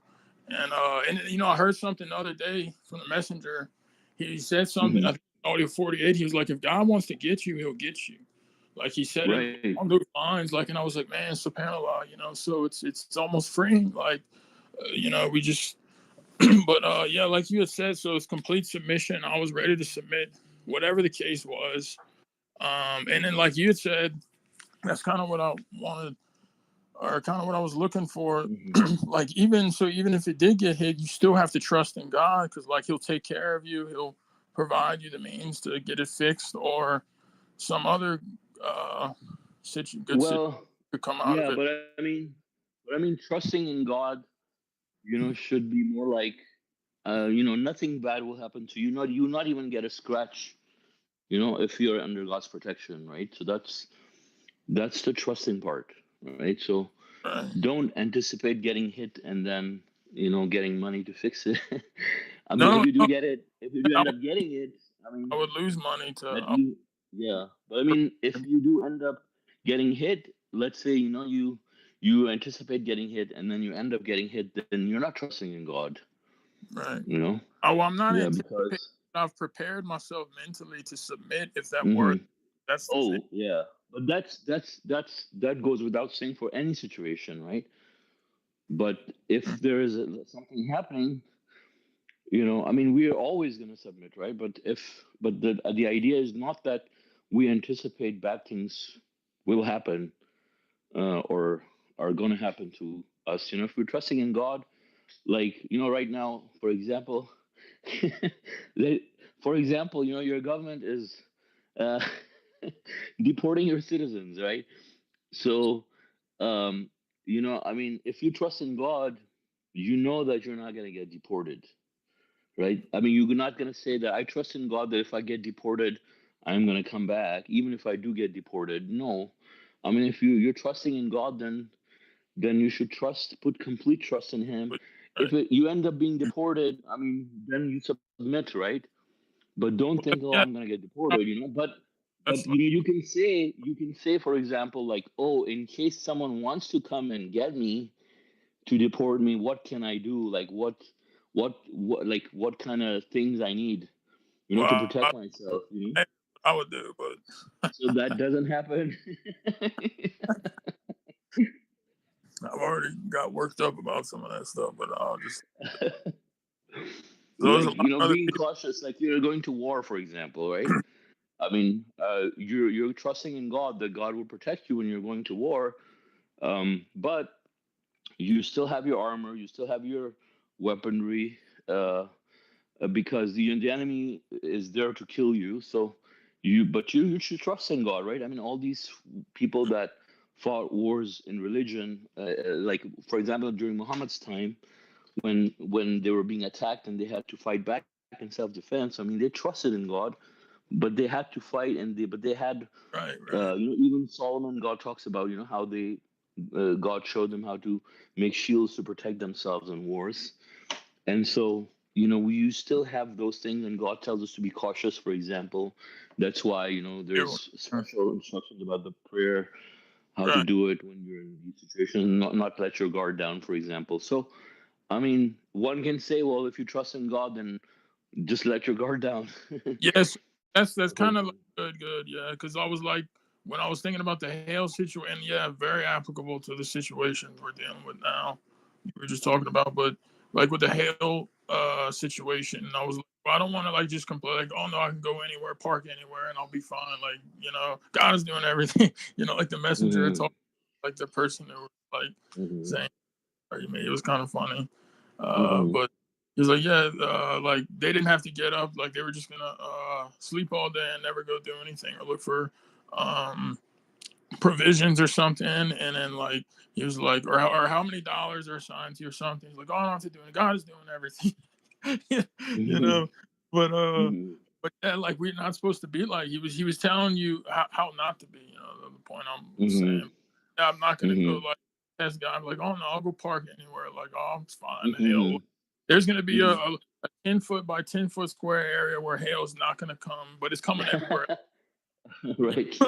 Like Yeah, I mean, that's for not the God, way it's to be. entirely possible, that Right, He right. could leave a 10 by 10 inch area like hail Yeah. free for some, based on some, invisible giant could be stopping it, Most but of that's not how we're supposed to right, right. see Very, it, right? I mean, that's testing God. I'm gonna see if God does it or not. yeah. And if God doesn't do it, then Yeah. you're gonna be the loser. Like, why didn't God do it? Yeah. Did I do something wrong? Yeah. Yeah. Yeah. Okay, yeah, that's good. But yeah, okay, so I think I handled that good because I was prepared to submit in all situations, but like also during preparations, my blanket, hail blanket, and then positioning myself to be in good areas and stuff. And okay, Hmm. yeah, full confidence in God. That's Hmm. important. Uh, Yeah, Hmm. I was listening to this audio 20 about messengers talking about full confidence. It was really like I had to ask myself this too. And he said too, I'm saying this not, I'm saying this for each one of y'all and also myself, but he was talking about no fear and no grief and being in God's domain. And this actually helped me too. I think the day before the storm too. Um, but yeah, it's very important. We want to be in God's domain so much, and so uh, we have to have full confidence in God, and not let Satan, because he's always after us and he's trying to get us to worry about things and stuff. But Hmm. and if we make God our God all the time, he has no room, Hmm. to even come in, like, because Hmm. everything's about God. God's all that matters, and He's on our mind all the Hmm. time. So He doesn't. Yeah. Yeah, and you can see how, God says that, Satan tries to instill fear into his subjects, Mhm. and God says, do not be afraid, so don't be afraid of anything. That's what God says, just be, we're supposed to fear God alone. Yeah, yeah, I could see what he was trying to do too. Like last week before I left, I was like, oh man, there's these bad storms coming, and I'm like, Hmm. I mean, it's out the question. I didn't even think twice about getting that bad insurance, um, but yeah, that's like a lot of people, man, they aren't. They like even the messenger said they it takes a while for them to get away from insurance. I mean, not to Hmm. die, but I can't believe like there's people that think having pet insurance too. Like they're saying that it was okay. Yeah. Yeah, there's one person I had pet insurance, and she was with the messenger of the covenant Yeah, in Quran studies. Only person I know in submission who has pet insurance. yeah, that's not good. Mm. Like, Satan our preys son's on people's with God. weaknesses. Yeah, he said he prays on what on People's weaknesses. right. Yeah. So I mean, he finds something in you. There's some part of you that's not that needs work. Satan. It's like a crack for Satan to come in and try to pull you away.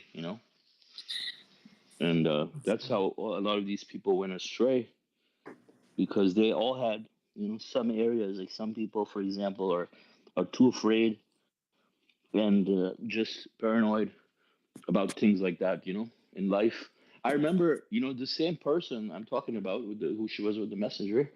Like, I didn't know about all of this stuff before, and she was like my mom's age, but like she was like my sister, so I was talking to her sometimes, when I became a submitter, like she got in touch with me. Um, so so so we used to talk, and she was always so scared. Like, before I even knew this stuff about her religion, like insurance and stuff. Like, she was always so scared. She's like, oh, like she was at work, like, always telling me, oh, they said this, and the lady said this today to me. They're gonna fire me, you know.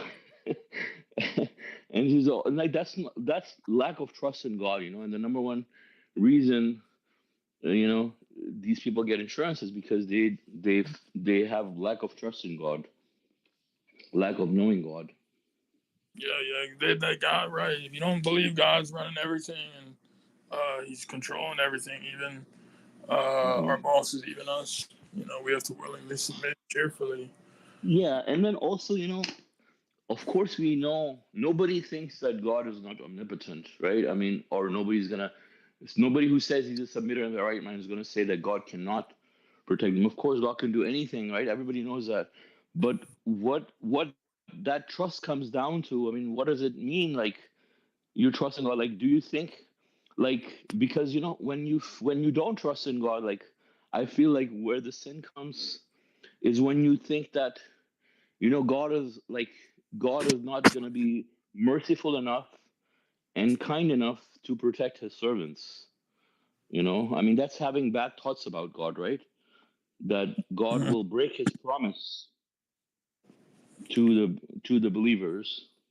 But then you're thinking, oh, am I good enough for God to go out of his way and do something like that to me? No, it's not about you. It's about God. It's Right. about how great God is, not how great of a submitter you are. You could be not such a good submitter, But the thing is God who He is. I mean, He's the most kind, most merciful. He will protect you if you have faith in Him. If you trust in Him, um, He will. He will not disappoint you if you do that. Hmm. Yeah, he is the most. He's our rock man, Rahim. You know, Mashallah, I like what you told me. Like the low situation too. Yeah, the guy, like in relation to that lady, what you told me the other day. God's the boss of our companies too. You know, Hmm. so anybody that calls you or called me or it's like God's running everything. Yeah, the situation ended up turning out really okay. Cool. I told you about, but yeah, putting God first and don't care what happened. Uh, Friday prayers and stuff, and um, mashallah. Mashallah.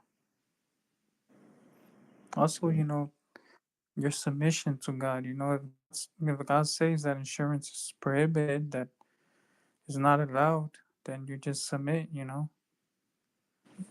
Like, don't make excuses or try to figure things out in your head to try to disobey. You just submit and like trust God. God knows best.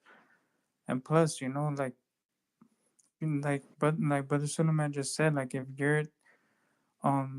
you really trust God, then God will protect you. You don't. And plus, like Brother John, we've talked about how insurance, like, it's a scam. Like, once you do research on it, and like, it's a scam. But if you're a submitter, you trust in God. I mean, like, how profound is the verse? How amazing is the verse when God says that He's holding the seven universes in His right hand. That's who we should trust. So if God says no insurance, then no insurance. Yeah, of course. Mashallah.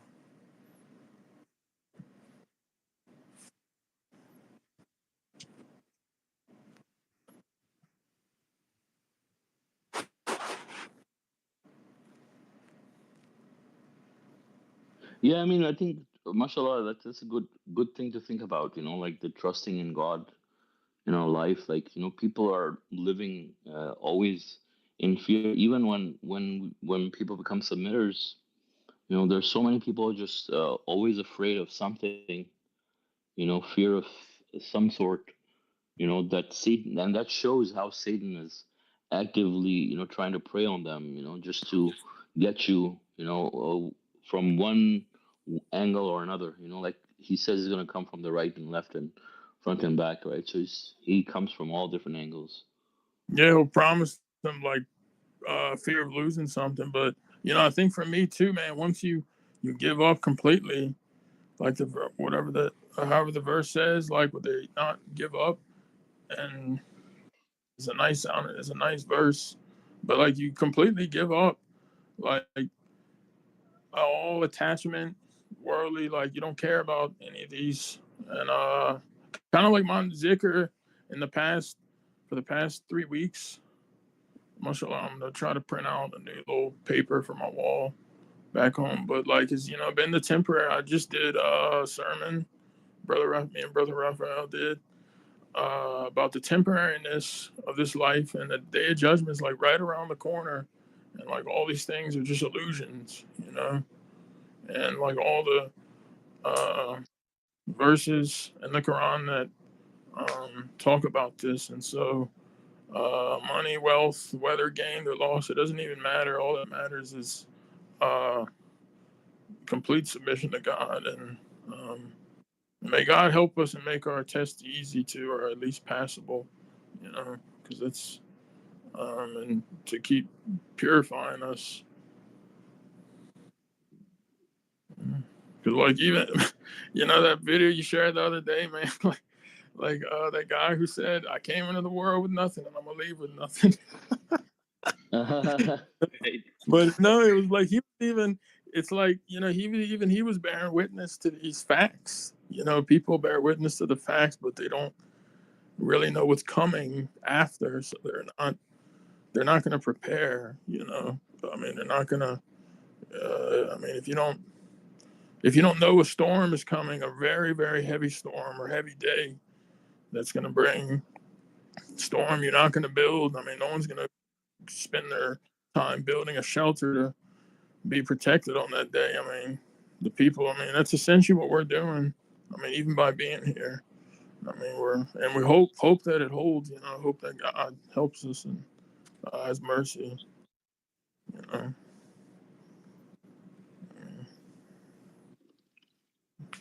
know, like the day, like the Quran, Mm. prepare for the day when the caller calls. Like, mashallah, there's so much wisdom in the Quran.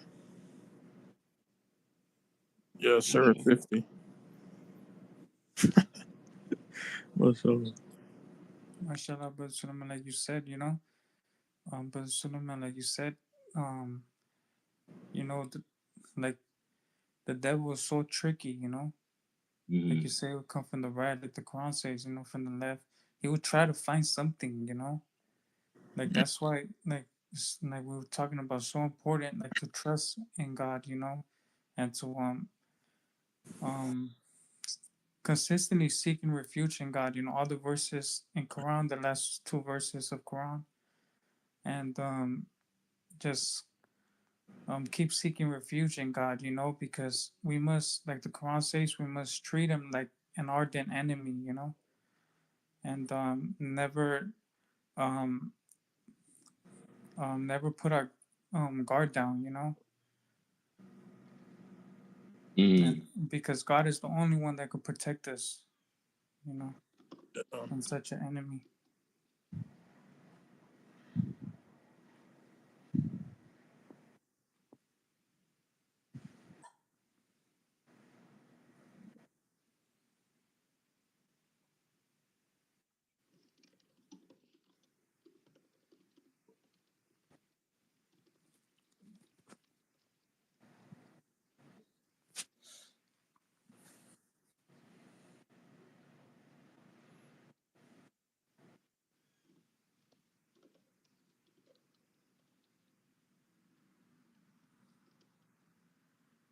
Yeah, because imagine if somebody's watching you 24/7 and knows you very well, and then is able to keep track of you, and also knows the human being's tendencies, and has all these other ones that they studied. I mean, like you had just said, brother, they're gonna find cracks. Like even, that's exactly how you crack open like these huge, you take down castles and stuff, like these formidable castles. You just have to find, like, that's how they've taken them down before. They find cracks, or they'll make or somehow they'll find a crack, and then they wedge and keep hammering it in, and eventually it causes, even boulders and stuff too. I've seen like videos of boulders splitting open, like tens of thousands of pounds, just from little cracks once you enter in. And you can, I mean, mashallah, there's little examples too from this life that we can. But once I think too, like we become aware of these things, and then where Satan is coming to us, we seek refuge in God, like you had mentioned, Brother Raphael, and we patch those cracks. We ask God to patch them and for us. Because if not, if you don't patch them, if you don't, like the messenger said, if we don't work on our defects and ask God to help us, we have to if we want to be successful, in the hereafter. MashaAllah, good point, brother. Mm.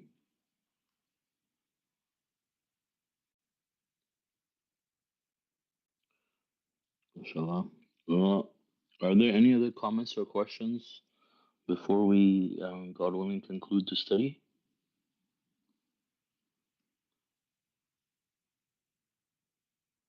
I guess then, if there are no other comments or questions, God willing, we can finish the study.